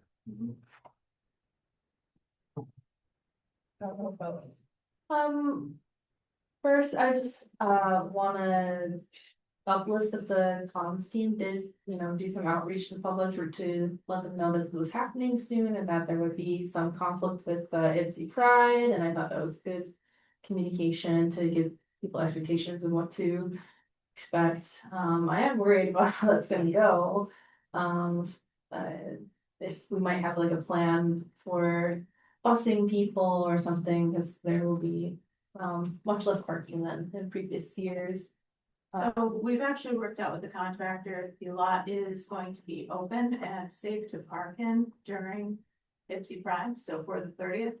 And although they did start on concrete removal, I believe today, I saw a giant truck full of concrete rolling down the road. The concrete that is most crucial to the success of Ipsy Pride, so the ones associated with the ramps around Market Plaza and southern end parking lot are to remain intact until after Pride. Great. Yeah, so we're ensuring accessibility the best we can. Rumble of the Bumble is going to have more challenges likely, however. Do we know the kind of the dates and start and end approximately? Middle of October, I think, is the end, and the start was yesterday. Yeah, okay. Yep. Just one other comment is, I heard a lot of feedback about parking and, specifically metering. And so I know that there's been some discussion about how to tackle that for the Frog Island lot. I'm just kind of bringing up that there probably needs to be more because we got, or at least I got a lot more input the last few months about different considerations and why we might meter and why we might not. So, I don't see it as part of this plan right now for the reconstruct, but I'm imagining is that something that's being integrated at some point? So ultimately, the plan is to meter it so that we can maintain it. Is that gonna be part of the reconstruct? Not directly, no. Yeah, but something that will It follow. will come in within the next one. Yeah. Okay. All right, thank you. Further comments, questions? Hold on. Yeah, so is it. Yeah. Okay, please call the roll. Councilmember Tucson, Yes. Councilmember McCready, Yes. Councilmember King, Yes. Mayor Brown, Yes. Councilmember Phelps. Yes. Motion carries. All right, Councilmember Phelps, you have 201.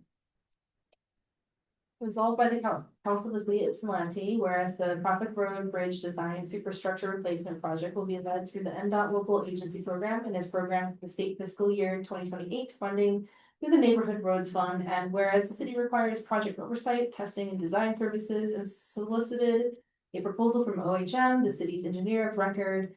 Now therefore be it resolved that the Ypsilanti City Council approves the proposal submitted by OHM in the amount of $305,860. And be it further resolved that the mayor and city clerk are authorized to sign this contract subject to the approval of the city attorney. And that any change orders may be approved by the city manager to facilitate completion of this work, and I so move.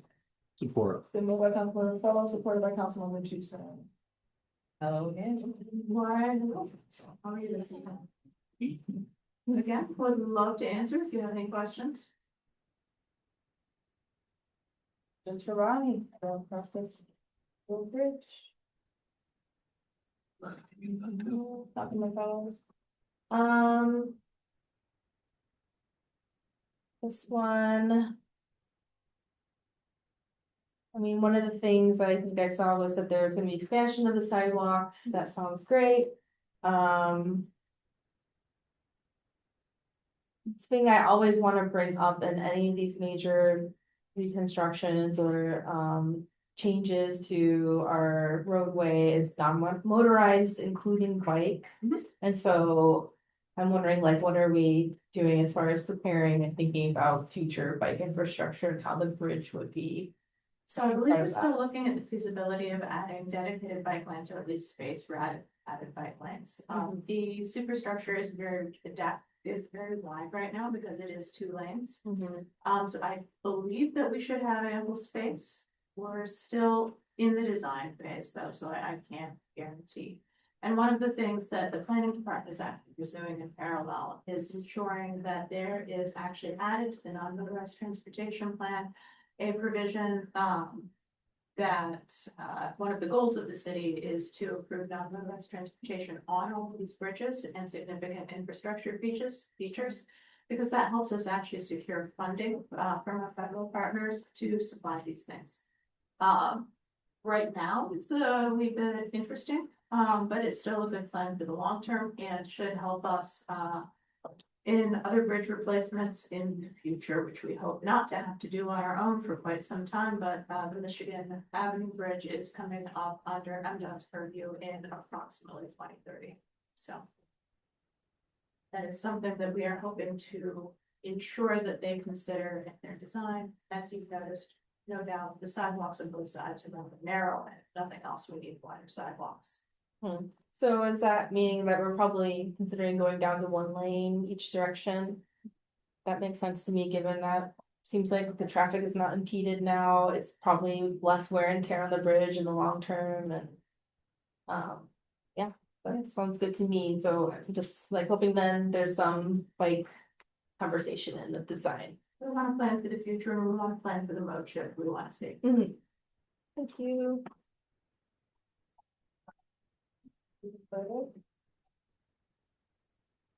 Please follow along. Councilmember McLean. Yes. Councilmember King. Yes. Mayor Brown. Yes. Councilmember Phelps. Yes. Councilmember Tucson. Yes. Motion carries. Thank you. Councilmember McLean, you have 202. Resolved by the Council of the City of Ypsilanti, whereas proposals were solicited for janitorial services for several city facilities. And whereas the bid of $59,400 annually submitted by Facilities 360 of Ann Arbor, Michigan meets the specifications, is within 5% of the lowest qualified bidder, subject to the city's local preference guidelines, and would best service the interests of the city. And now therefore be resolved that the City Council of the City of Ypsilanti award 2026 janitorial services bid to Facilities 360 for an annual cost of $59,400 and authorize the city manager to sign the contract documents and any change orders subject to approval by the city attorney to complete the award of this contract. Support. Support by Councilmember McLean, supported by Tucson? Yeah, okay, it was so low. I didn't. I'm sorry. Okay, sorry. I know, it's low. Hello, again.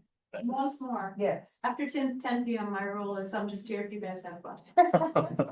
Good rule. Questions. I like that rule. It's a great. Questions for Barney. Councilman Fellows. How come we're changing services? We have had a lot of feedback from stakeholders about the RNA services. It has not been universally good. We've also been under contract with them for about 5 years now, so. It's time. Okay.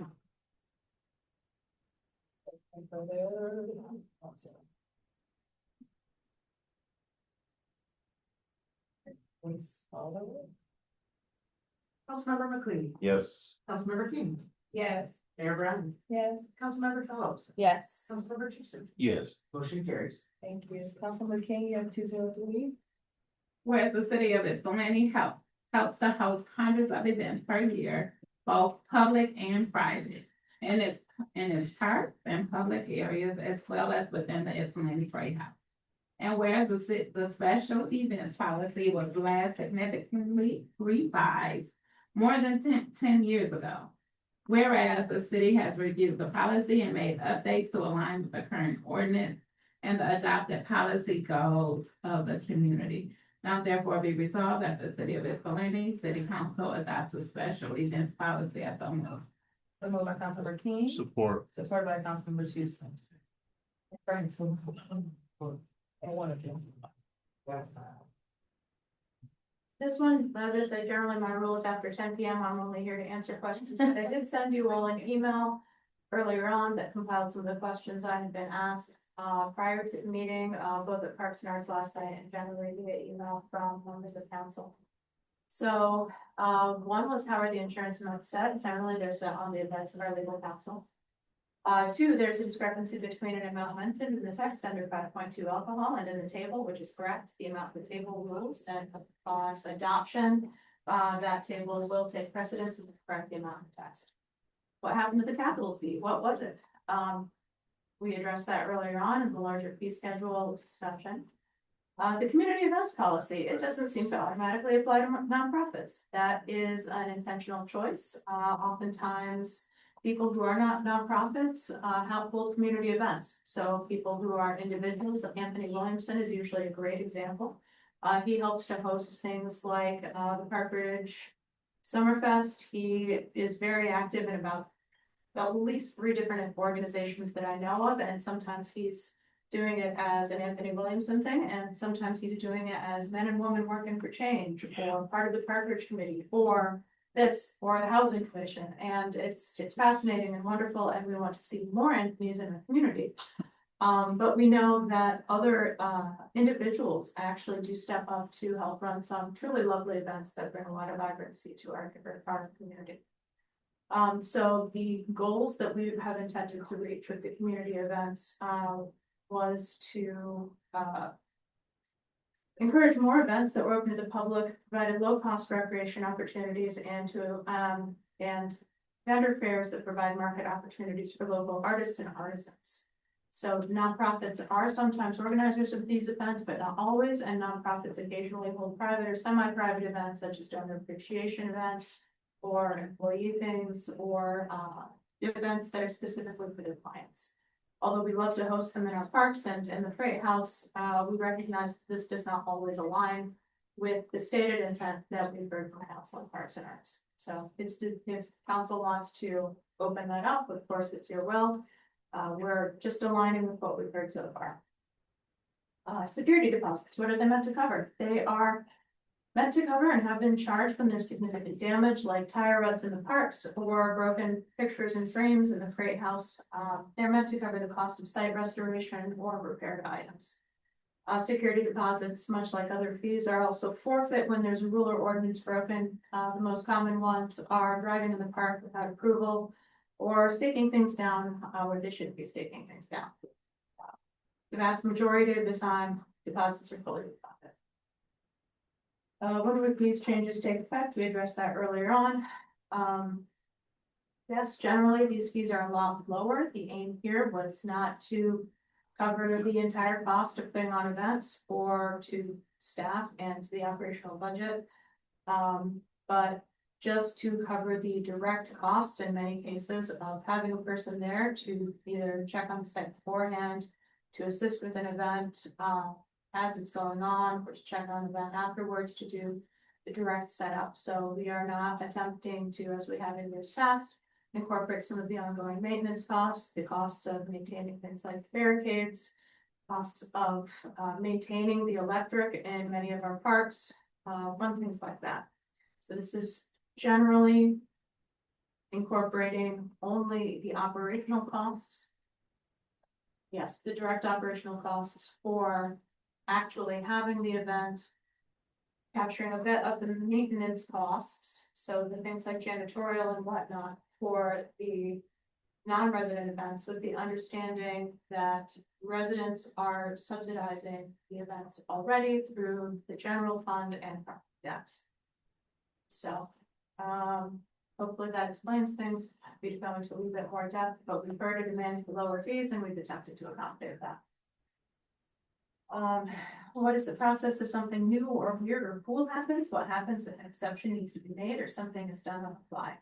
So we know that one policy can't anticipate absolutely everything or every situation. So in section 6.1, we provide for usually larger complex events. And in section, which would include actually every new parade. So the only parades that are currently considered under this policy are the existing parades or processions, the Memorial Day procession and the 4th of July parade. These are extremely large and complicated events for both the organizers to put on and for us to help with. So another parade or similar type of event like a 5K, that would be considered an unusually large or complicated event, and that would actually come to council for your approval. In section 7.4, which is the chapter or section about community supported events or council supported events, we provide for a scope or budget impact changes for city partner sponsored events. They'll often require counselor parks and arts commission review. You are welcome to build in more flexibility if you see fit. Noise permit, so there is a 2-hour gap. You are of course welcome to fill that in as you see fit, either louder from 10 a.m. to noon or quieter from 10 a.m. to noon. And in email item 9, I do provide a couple of notes. 10, there are some typos and or inconsistently phrased things. Can those be fixed? Yes, those can be fixed without council specific action. We can do called superlative errors where it doesn't affect the actual policy. We can correct errors like number of issues. And of course, yes, we will be updating forms. Any questions? All right. Questions for Brian? I read a lot of those.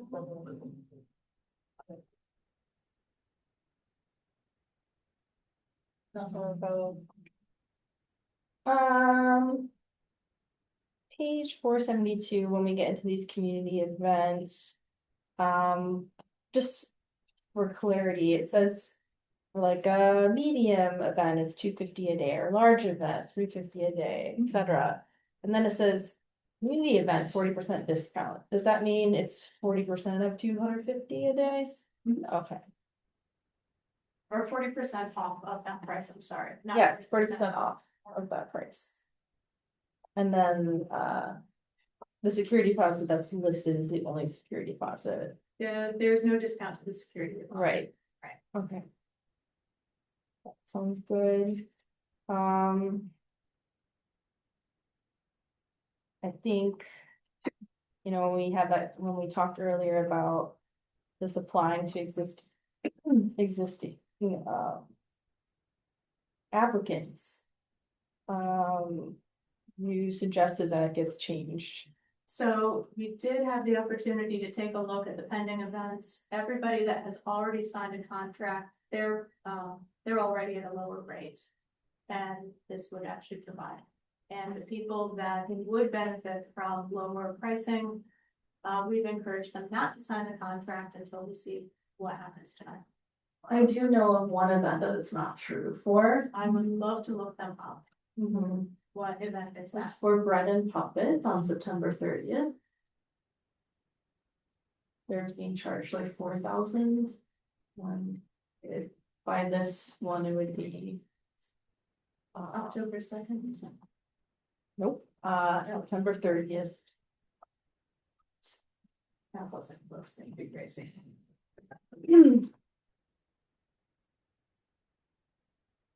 We did not have a time to go into a full dive as to whether or not something would be classified as a community event necessarily under the new schema. So that's actually a good point.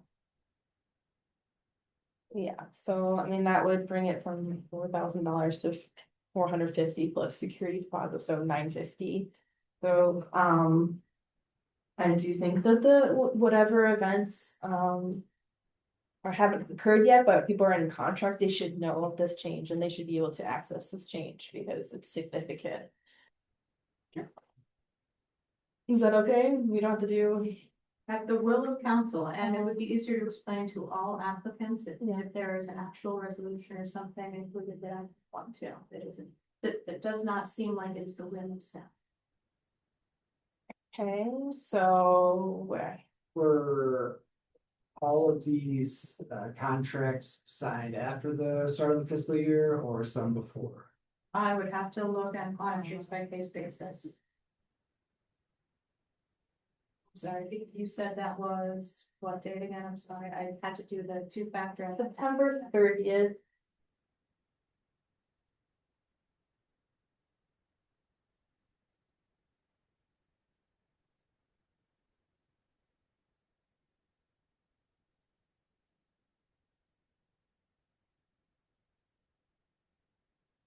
Anybody know where this resolution is on, what page it's on?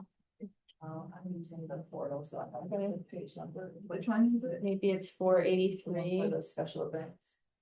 203. Mhm. Yeah, I'm in the portal, so I don't have the packet up. It looks like that contract was confirmed on the 5th of August.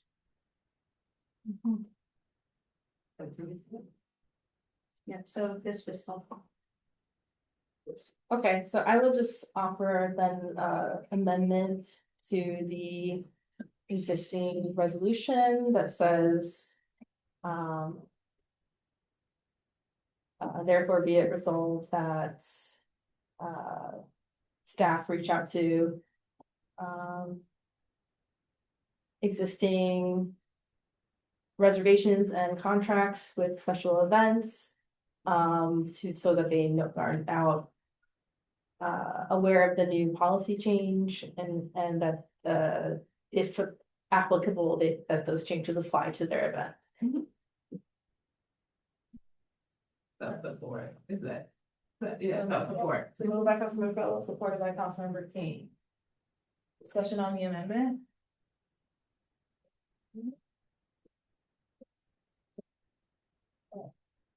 Do you want to say something or no? This motion would be fine, or we could just provide any applicant with the updated fee structure and say, here, this is what you actually owe now. Rather than just say, we changed this, just say, here, this is the fee. So just update their existing. With the notice. That would be I preferable. mean, yeah, That'd be a lot easier. easier. That'd be a way easier than. Yeah, it'll be, yeah. That's a lot of contracts to review, I'll be honest. Double check. Okay. That are in this fiscal year? Yeah. I think, is that what you were getting at? Well, I was gonna say, anything that, you know, have the contract prior to the change of the fiscal year, because essentially those fees have been the last. Yeah, fee change. between June 1st was it and now July 1st and now. Yeah, basically in that time period, anybody that's signed a contract, they should, this should apply to them now. Okay, and it's, so this would actually be specifically for events that may qualify for the reduced community rate, because that's not something that we check for in our initial law. So then would the amendment be different for that? That's a. Request? Provide all events that's scheduled following the new fiscal year, the updated rate. So any events that signed a contract for paid fees on or after July 1st of this calendar year. We provided the updated fiscal year. Yeah. Fiscal year, okay. Yeah, I can accept that as a friendly. Did you write that down, Tracy? Yes, I think so. you said that. Yeah. Okay. There's further discussion, no further discussion, Tracy Square, please call the roll. All right, this is to amend the resolution. Mayor I thought Brown. it was friendly. Oh. Wasn't It was a. Oh, I'm sorry to change the language. Gotcha. Just so they agree that what we, yeah. it? Mayor Brown, Yes. Councilmember Fellows, Yes. Councilmember Tucson, Yes. Councilmember McLean, Yes. Councilmember King. Yes. The amendment carries. Okay, now we're on the amended schedule. Policy.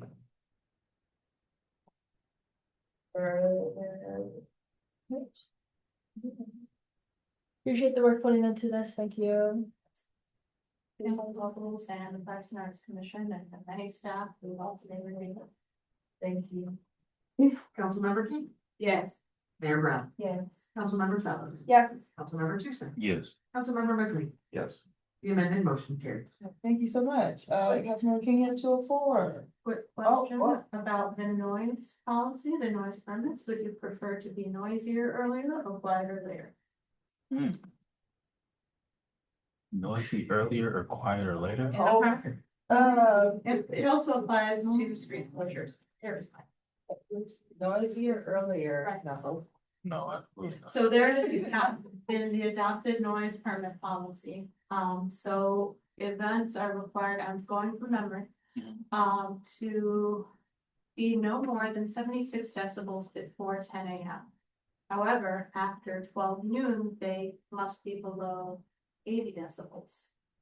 So as you know, decibel scale is a logarithmic progression, so there's actually quite a difference between 76 and 80 in this case. So we've currently effectively, there's a 2-hour purge period. Well, actually, the underlying noise ordinance would apply, so it's opposite, but it is more entertaining. It's a purge. So you're saying, do we take the decibel, that gap? Do we fill it from the quiet to- times or do we fill it from the noisy times? About five. I think. Whatever does the quieter. But I don't know. Yes. Yeah. Whatever does the Quiet quieter. part. Yeah. Yeah. So I think because they've already passed the motion, would that have to be a separate motion? I'm sorry. So moved. Well, you could do that, and, because you did the events policy, now we're gonna do parks and events fees, why don't we just do that? So messy. But It's you not can, part of fees. but it is, It's- because you have to buy the noise permit. Okay, you're not. Two subjects, Because there's no property right. constitutional challenge. So you want to just have someone, is that, are you, and you don't seem like you like that, but is it okay? It's okay. Okay. It is our council's. Councilmember King, 204.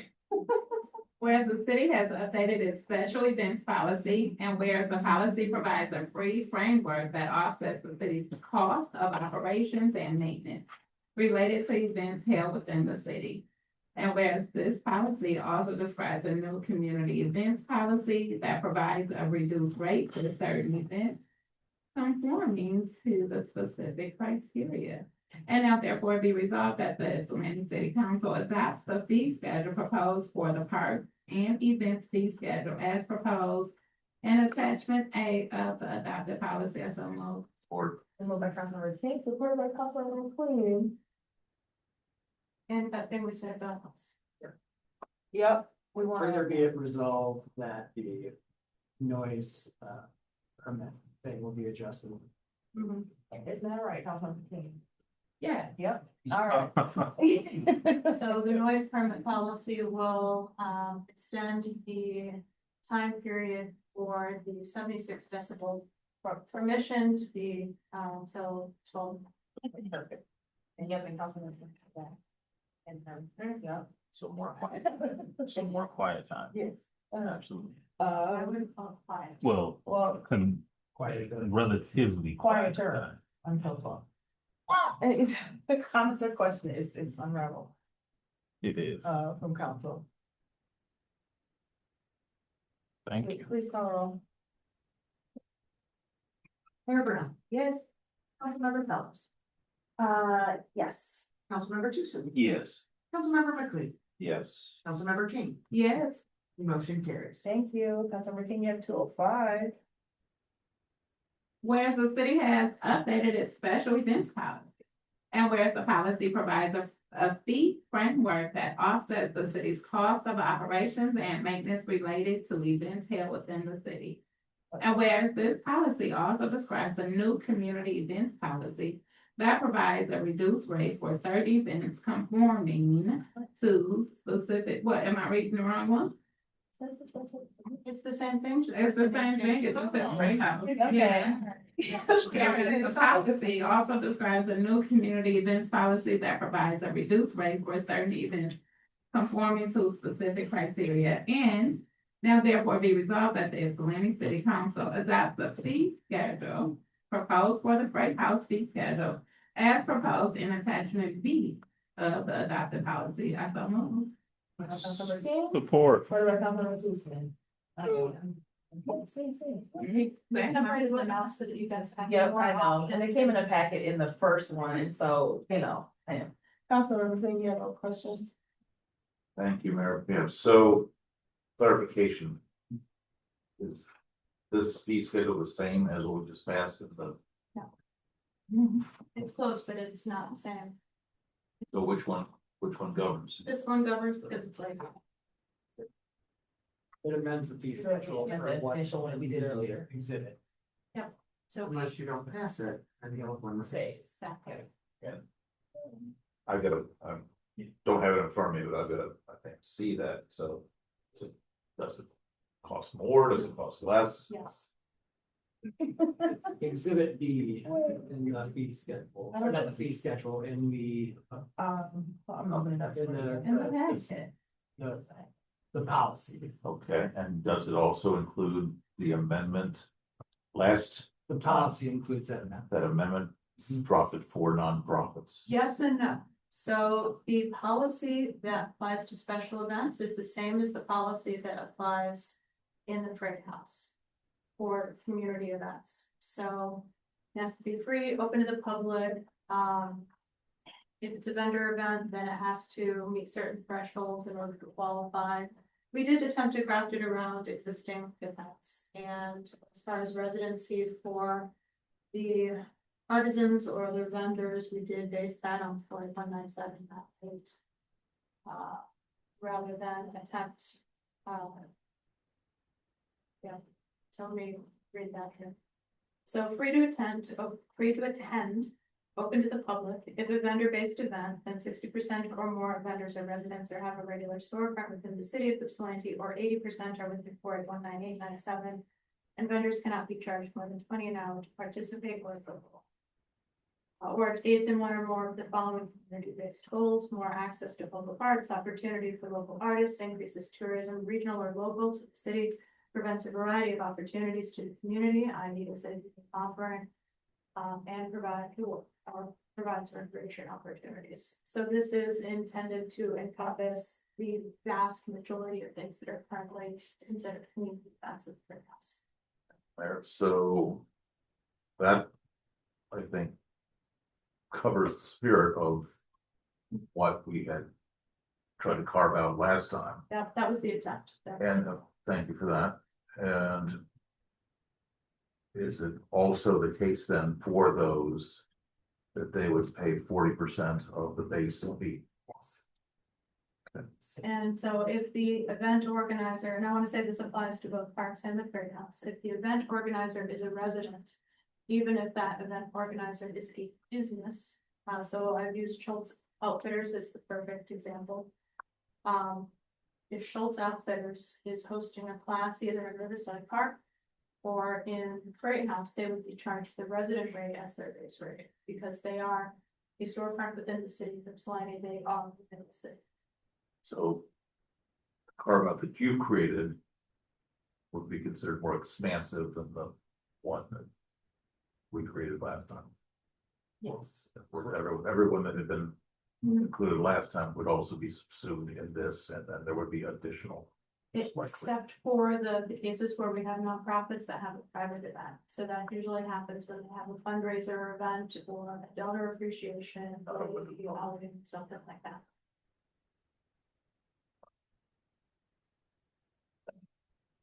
So a community event would have $150 an hour, 40% of that, and then they would have the application fee and the security.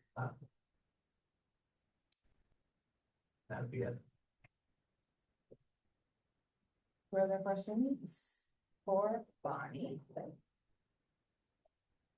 Is application fees the same across all event applications? They scale up with the complexity of the event. So something simple like if I'm attempting to rent a pavilion, it's very straightforward. I believe that's a $10 application fee for the pavilions that do not have power, and it is slightly more for pavilions that do have power, because there's usually a little back and forth about how much power is there, where's the power, what can you do with the power, do you really want that power, do you want this power?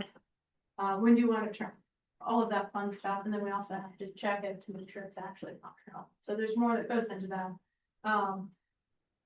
And then the application fee then goes up for the events. So that is, ones where there's more than 50 people expected. So that is beyond a simple pavilion, or field or amphitheater rental. So that's when you're open to the public expecting more than 50 people. That goes up to $100 application fee in the parks, and then the application fee for the Great House is almost about $100. And that reflects the amount of staff time and effort that goes into the application process, making sure that people are getting what they need, that they understand what is required of them and what we do provide. Over time, with this new policy that is quite a bit more clear, that may actually go down, but there are events that are very straightforward. They know what they want and bing, bang, boom, easy peasy. But there's also events where you may have maybe a first time event organizer. They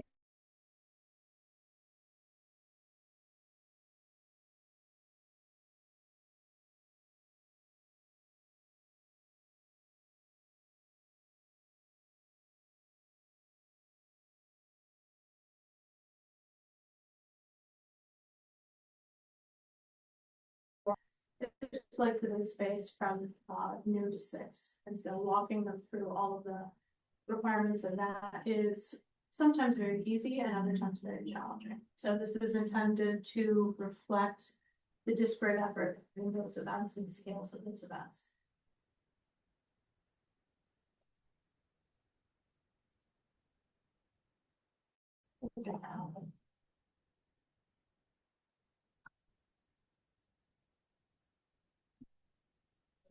Or should the comments from council? All right. Councilmember Phillips. Yes. Mayor Brown. Yes. Councilmember McLean. Yes. Councilmember King. Yeah. Councilmember Chu.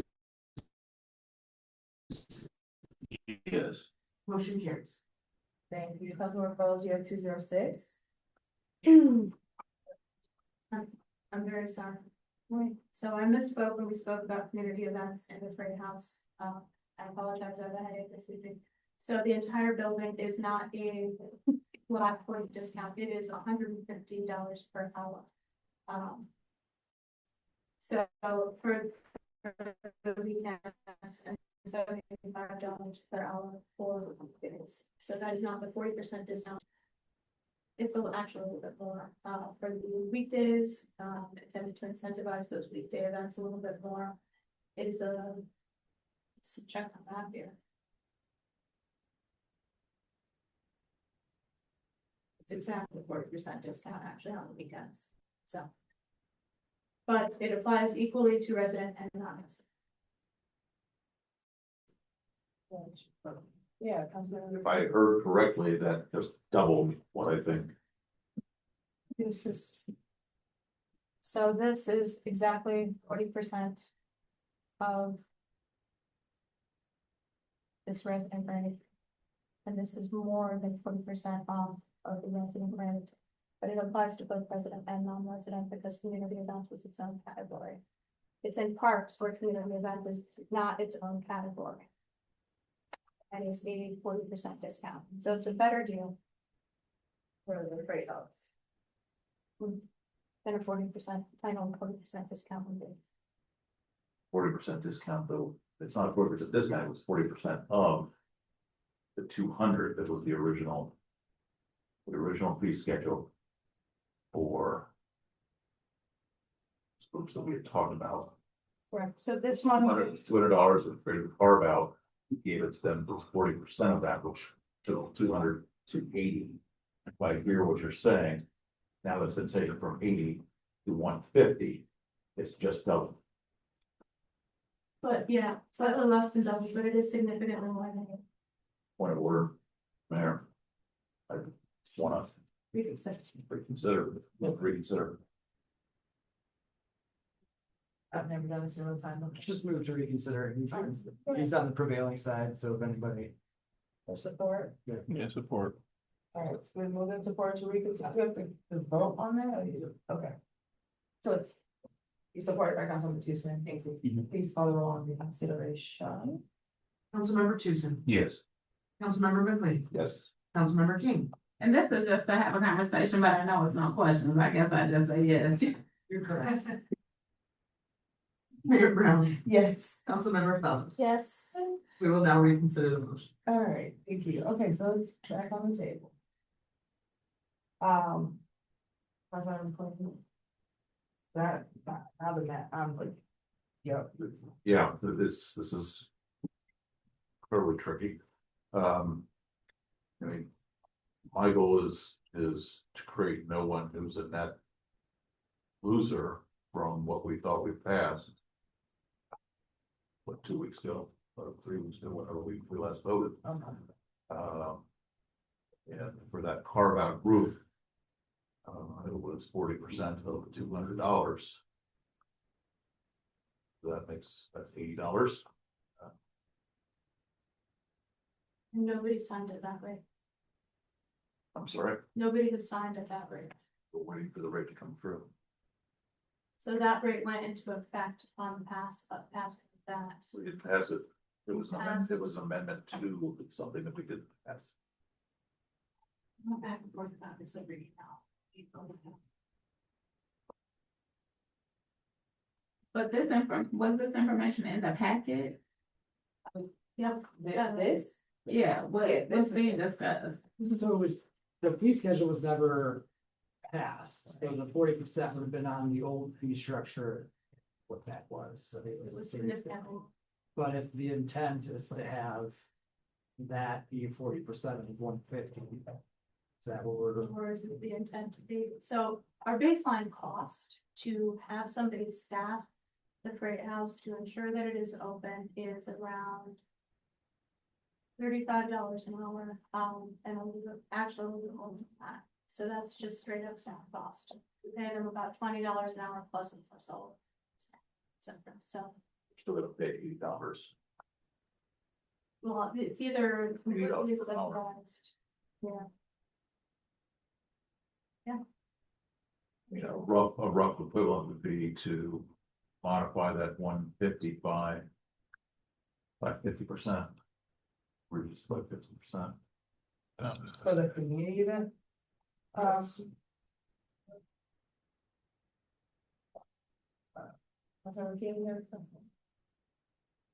I mean, I don't think my question was directly about that. It was why is it the same for resident and non-resident? That is one of my questions. It's not. It's not. One is resident city employee and the last role is non-resident. Mhm. And then community, there's 3 different categories. The security deposits are the same, though. So the first. So which one should I be looking on? I have it printed out. I just want to look at it. Because I thought when you went over there, that's what you said. Page 474. So. Judgment fee. Those application to be, it's the deposit, same for everybody. All deposit, same for everybody. Yeah, All right. of the weekends, they are the building. Mhm. In the previous research. Yes, yeah. Not last users. But this is for the employee, they not the hour. Yeah. Actually, that point. And it was based on, but it was based on a bigger number, right? $200. At that time. But it was, And then 70. so it's 60% that you pay on this, you're gonna.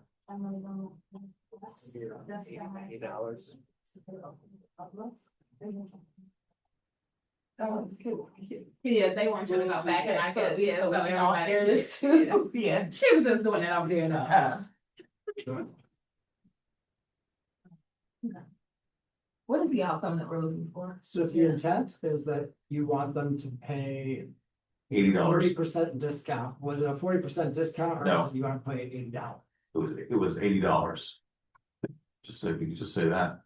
And for community events would be for anyone, as long as it means a community event, doesn't matter if it's resident or not. So, yep, and so as long as it aligns with community event policy as previously stated. That's all. So I moved it to 150 be modified to 8. Support. Moved by Councilmember McLean, supported by Councilmember Tucson. Might I suggest also, so the 80 is the weekend rate. If you would like to review the weekday rate as well, that is 75 per hour for the community events. So there's not a huge difference between the two right now.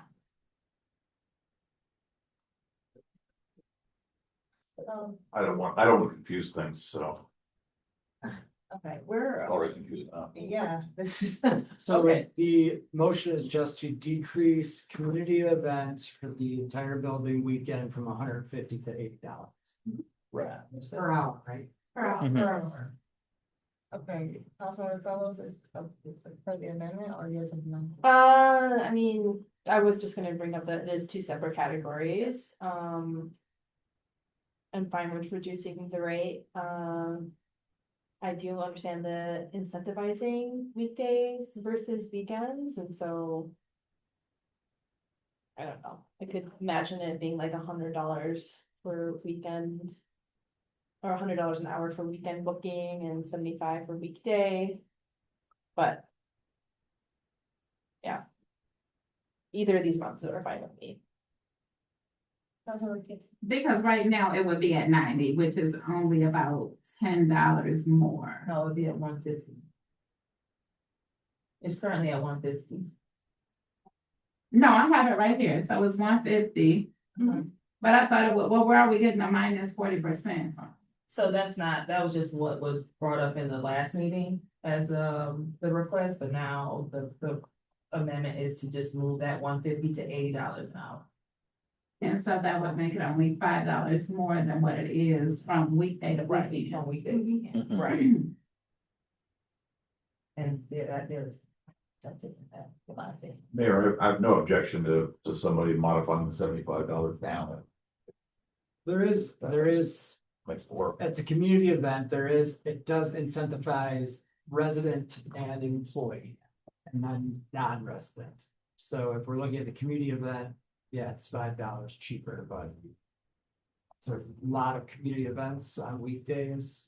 So we want to direct more community events to the weekdays to see more utilization of Great House overall. And more foot traffic as you go down the block. Around the Well, that's it. I agree, but I still think 75 is still a good rate to incentivize someone who uses a freight house during the week. I mean, I don't think that, yeah, I don't think that would be a deterrent, folks. I think that would make it. Yeah.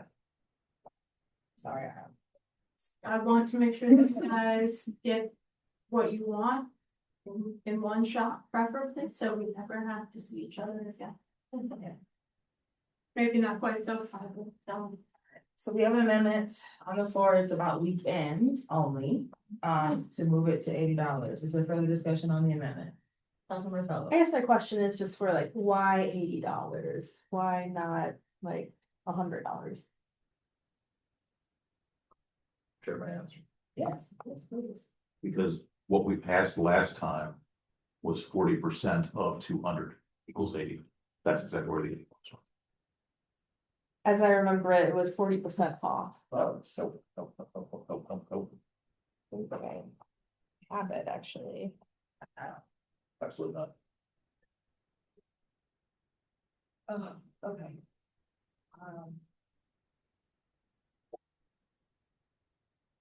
Further discussion on the amendment. Councilmember King. For me, I'm also looking at it as 150 and the weekdays is half of that 75.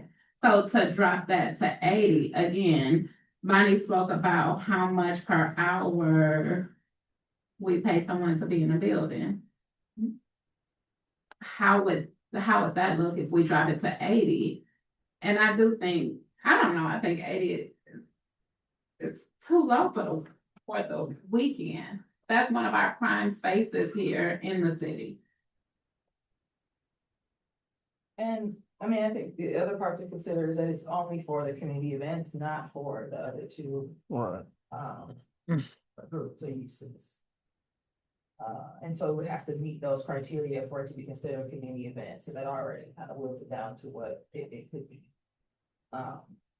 I am fine with somewhere between $80 and $100. I can't make any motions. I think, when I was looking at this initially and I saw, that the weekdays were half of the weekends, I felt like a greater, range between the two did incentivize. That's why I'm gonna get wet. So I incentivize it a little bit more. But I am not, I don't wanna fight about this. I think that we want people to use the freight house. We want these events to happen. And as long as we are covering the cost of what it requires to open the doors, I think that is enough for me. We have an amendment on the floor. So is that enough? Was that enough or is it only the $35? Is that the cost? That is the absolute hard floor at which we,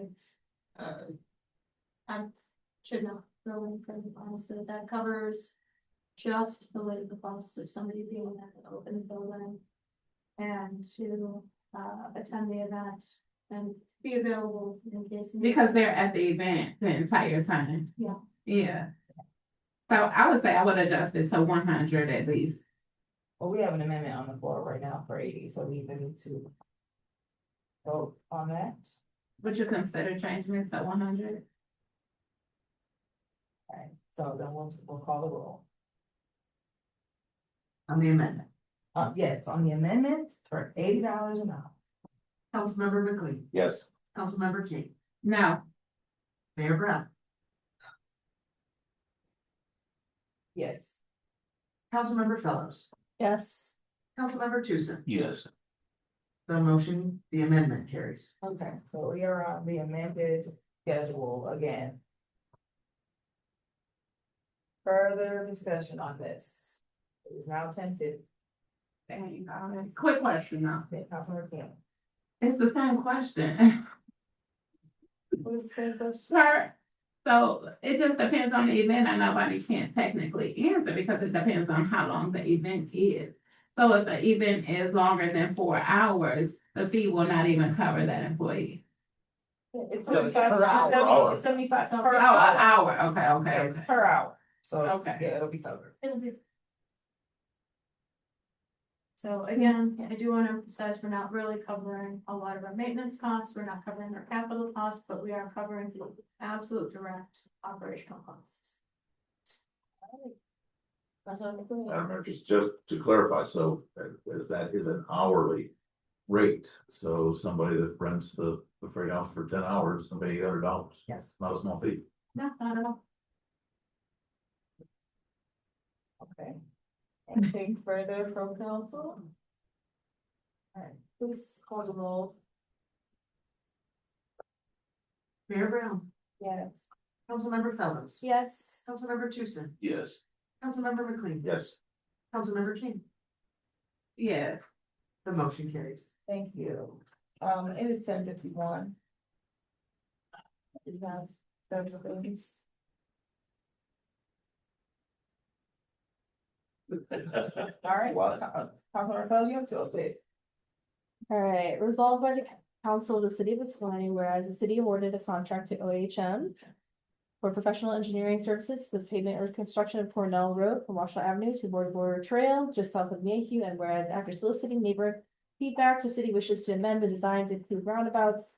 Now therefore be it resolved that the city of Ypsilanti City Council approves an amendment to the contract with OHM to add additional design survey and permitting services in the not to exceed amount of 38,200, bringing the new total to 278,760. Be it further resolved that the mayor and city clerk are authorized to sign this contract amendment subject to the approval of the city attorney, and any change orders may be approved by the city manager to facilitate completion of this work, and I so move. Support.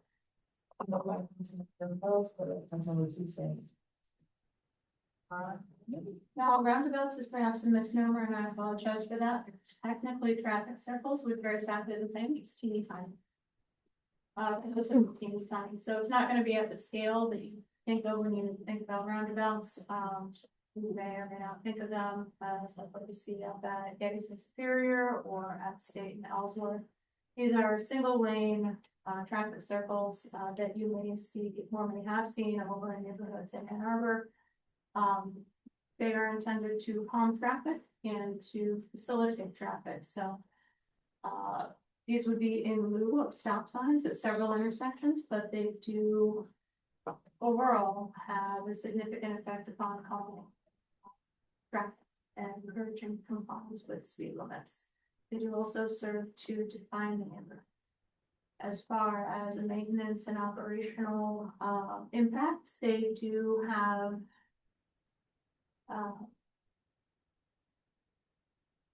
I don't want to say a positive impact upon maintenance, because of course any additional or different infrastructure does require more maintenance, but in the scale of things from no intervention to throwing absolutely everything in the book, including speed humps, speed tables, and bump outs. These are a lot easier to work around and through for things like snow removal and even to design for stormwater, because they work with the natural ground of the road.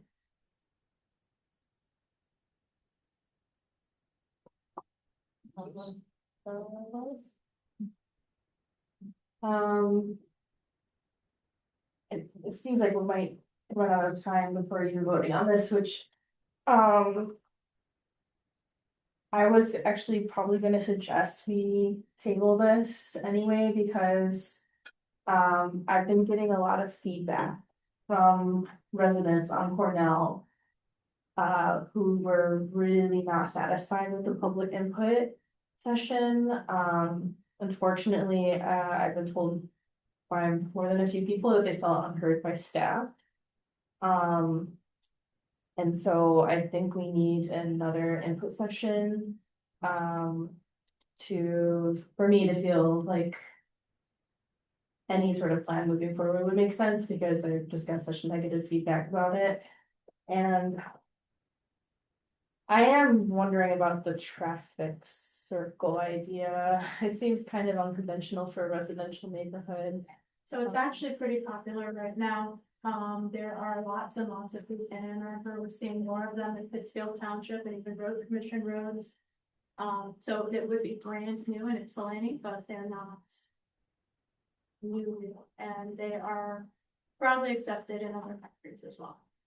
I'm not saying I can be convinced, I'm just like, it is new. And I did hear one resident ask for traffic circles, but that was just one resident. Most residents I was hearing from want more, access to cross Cornell Street, so like better pedestrian access, especially with the, some of the crosswalks are not visually safe because of the hill. Yeah. Yeah, so we are, all concepts included on improved crossing at Whitmire. For Whitmire, I should say, but it's a little bit up the hill from Whitmire proper to address some of those visual concerns, and that is a raised crosswalk as well. Yeah.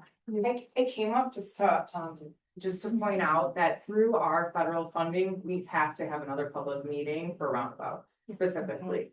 So that has to be done, or else MDOT won't even permit us or go out to bid for this. So we did budget that we're gonna have some public input to specifically for a roundabout. Not even about traffic calming or anything else, but if you're proposing a roundabout with getting these LAP funds, you have to do that. So I just wanted to point that. That's right.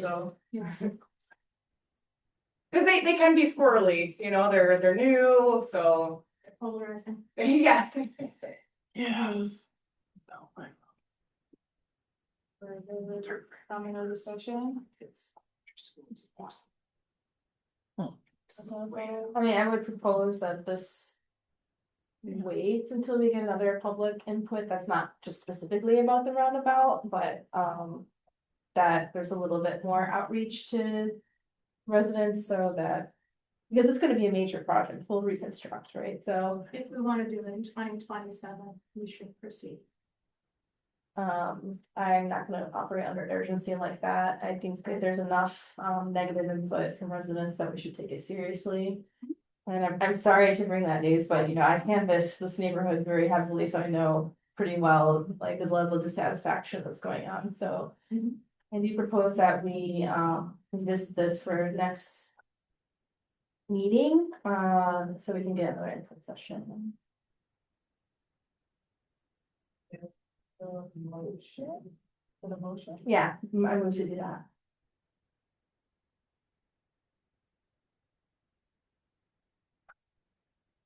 Okay, I support it. I have a question. This is for Councilor King. There's a motion to table it, there is no. Oh, there's no Oh. discussion. Oh, that's right. That's right. Call. Councilmember Fellows, Yes. Councilmember Tucson, No. Councilmember McLean. No. Councilmember King, Okay, Mayor Brown. No. Councilmember King, no. will not table that. Motion set on the table, but we're not gonna be able to move right now. So, further discussion.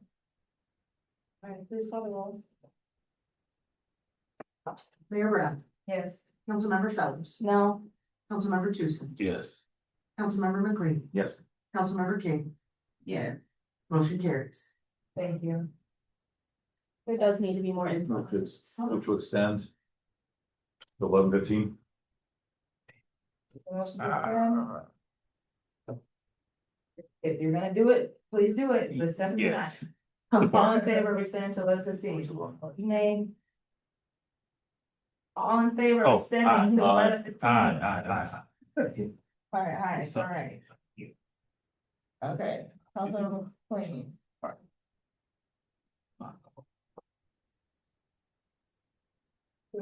Resolved by the Council of the City of Ypsilanti, where underground storage tanks, USTs, at both the Public Works and the Fire Department fueling stations are experiencing vapor lock when employees are trying to refuel vehicles, and whereas the industry standard solution is converting the suction system to a submersible turbine pump as vapor locking issue does not occur with submersible turbine pumps.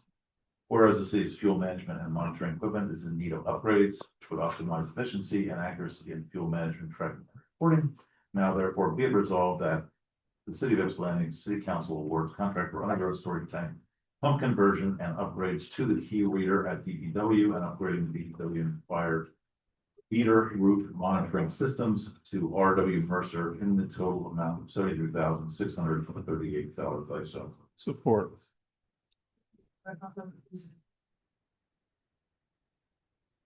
Well, for your personal privilege, I don't feel well, so I'm gonna leave. Do we have quorum enough for the meeting to continue? Okay, fine.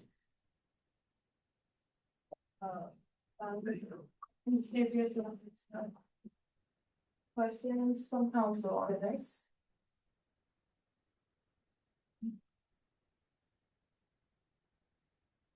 All right. Call the roll, please. Councilmember McLean. yes. Councilmember King, Yes. Mayor Brown, Yeah, Councilmember Tucson, Yes. motion carries. thank you. Councilmember King, you have 208.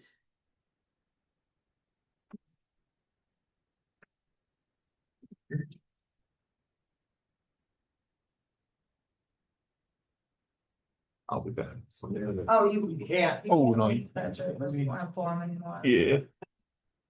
Yeah. Might we have a recess for 1 minute? 2 minutes. Thank you, ma'am. I stretch my legs there with these last three. Those are the way, you can just take them to receive it. Next meeting. Let me just go.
We're back. Okay. Councilmember King. Lloyd. Okay, so we are accepting and filing the appeal of Alexander Monroe today. I'm so moved. Support. Or, It's not really a no, motion. I'm It's just just saying we acknowledging- accepted that. It's Okay. accepting the appeal, acknowledging its receipt, and then formal motion regarding PQ&R will be At the next ruled upon at the next meeting. Okay. Was that good? Because you said that into your microphone. Yeah. All right. I did. So we accept. A ruling will happen for the following meeting, the next meeting. Okay, thanks. So it'll just be on the next agenda. All right, thank you so much. Fireworks. Councilmember Clayton, you have our last resolution. Yeah, I have two of them here based on, I have 191 and 192. Which one would you like me to read? 191. Okay. Right? Yes. Is that right? Mhm. All right. Whereas the city of Ypsilanti has received a request from Ace Pyro LLC for a pyrotechnics permit for fireworks displays on August 29th, September 4th or 26th, October 17th and 24th, 2026, set right here at the stadium. 799 North Heath Road, Eastern Michigan University, and whereas the fire department will require certain inspections, now therefore be resolved by the council of the city of Ypsilanti that the pyrotechnic permit is approved for Ace Pyro LLC, subject to approval by the fire department. So Support. Moved by Councilmember Clayton, supported by Councilmember Tuesday. So we have Chris Pappas here from Ace Pyro. Hi, Chris. Thanks for staying on so late. Sorry. Good evening. I get it. It was pulled off for a couple of, I think, questions. We get this every year, so I don't know if we need a lead in right now, but I do have a question about the highlighted quote at the top. Can you just explain when it says EMU has removed the audible effect fireworks for their football games, what does that mean?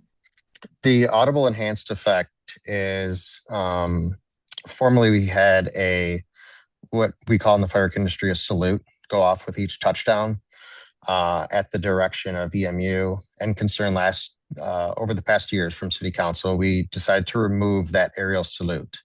So now after each touchdown, there would only be what's called a mine, where it's just sparks that shoot up from the ground. It is still considered a firework, but it is more of a whoosh noise versus your typical just salute in the sky. Okay. Is that the cannon, does that still happen? We are not we're not affiliated with the Canon. I do have Will Stidlis. I think he's on from the university. He's the assistant athletic director for marketing. So if he's here, he could speak to that. Oh, okay, thank you. Will. Is there? Okay. Yeah. Hi, Will. Hello, everyone. Harry here on the call. Thanks for hanging out so late. No problem. Appreciate your guys' time. All right. As it relates to the cannon, that is something that is related to like our ROTC program and is a tradition on game days. Typically it's fired off after touchdowns, but obviously with the timing of our games, it runs a little bit, but we are conscientious and we do note the 10 o'clock time frame that we do work with on that and make sure that is communicated to all parties related to games. And yes, I wasn't saying it to say that I was against it. I just wanted to clarify the difference between the pyro and the. Yep. Yeah, those are two separate entities. Councilman McLean, I believe you have something. Thank you, Mayor. Yeah, and for those staying with us on the line, I appreciate you doing that. No, I'm the one that pulled this off of the consent agenda. And I would say, independent of this particular item on the agenda, I have received repeatedly questions, comments, pleadings from members of the community, all of them coming from College Heights, who have made broader points about the amount of noise, the decibel level. I think it's also the carrying, and that some may have something to do with all the trees that have been massacred by DTE. but there's some real concerns and my interest is, I hope that having this conversation spark of dialogue with the community about how late we do things, how often we do things, that make a lot of noise and that scare pets and that keep people from being able to put their kids to bed and generally make it difficult, for those also veterans. I've had broader other conversations about fireworks in general, and continue to hear people, who just don't like them and the noise is the main issue. So, as I told the mayor, I'm not looking to rain on anybody's parade here. Not looking to, not have this happen this year. I had planned to vote no, just simply to send that message and ask that be a catalyst for a discussion. We've lost one of our members here a few minutes ago, so with that, if I were to vote no, then these measures would fail, and that's not what I'm trying to do. So I'm going to go ahead and support these two items, but I'm hoping, especially for our friends at EMU, that you would take the good faith effort to have a conversation with us, with the community, and just talk about what we might do to make it a little bit more livable, and maybe look at the technological fixes that might create some barriers that would mitigate the impact of some of the noise. I mean, I'm happy to participate in any conversation or help to bridge whatever is necessary by multiple activities to the university. So, okay, anything further? Call the roll, please. Councilmember King, Yes. Mayor Brown, Yes. Councilmember Tucson, Yes. Councilmember McLean, Yes. motion carries. So what is the second one? Because I only have one that was on the agenda. So if I may, my apologies, Chris had asked that these be two separate because one was the normal one that they have done before. And this is an additional event that they want to do after the homecoming date, but Chris can explain that one. Okay, well, it's 11:11. I think we need more than 4 minutes. I'm sorry, I do. I mean, All right, fine. I don't know. Let's go. Okay. Okay. No, it's not on the table yet. Right? Okay, No, I'm saying, I don't know. go ahead. It's not on the table yet, so you don't want to. Resolution 192, whereas the city of Ypsilanti has received a request from Mason Pyro LLC for additional pyrotechnic permit for an additional fireworks display at the conclusion of the game on September 4th for Nearson Stadium, 799 North Eastern Michigan University, whereas the fire department will require certain inspections. Now therefore be resolved, the council of the city of Ypsilanti, the pyrotechnic permit is approved for Mason Pyro LLC, subject to approval by the fire department. I so move. Support. Supported. Hello again. Hello. In 2 minutes. I don't know what, okay. This is for after the game. Is there something else that we're supposed to hear about? Chris, you want to explain what this is? Yeah, and Will can chime in at any point. This is for aerial display after the game that'll be taking place by the intramural fields. They requested ACE to do this to enhance the entertainment package for the game. So post game, 10-minute firework display. Again, these are traditional professional display fireworks. And we have opted to not use anything that just goes up and bangs and has no visual effect. Just out of respect, since that's a noisemaker, and we're trying to keep that out of the city. No salutes. No salutes. Got it.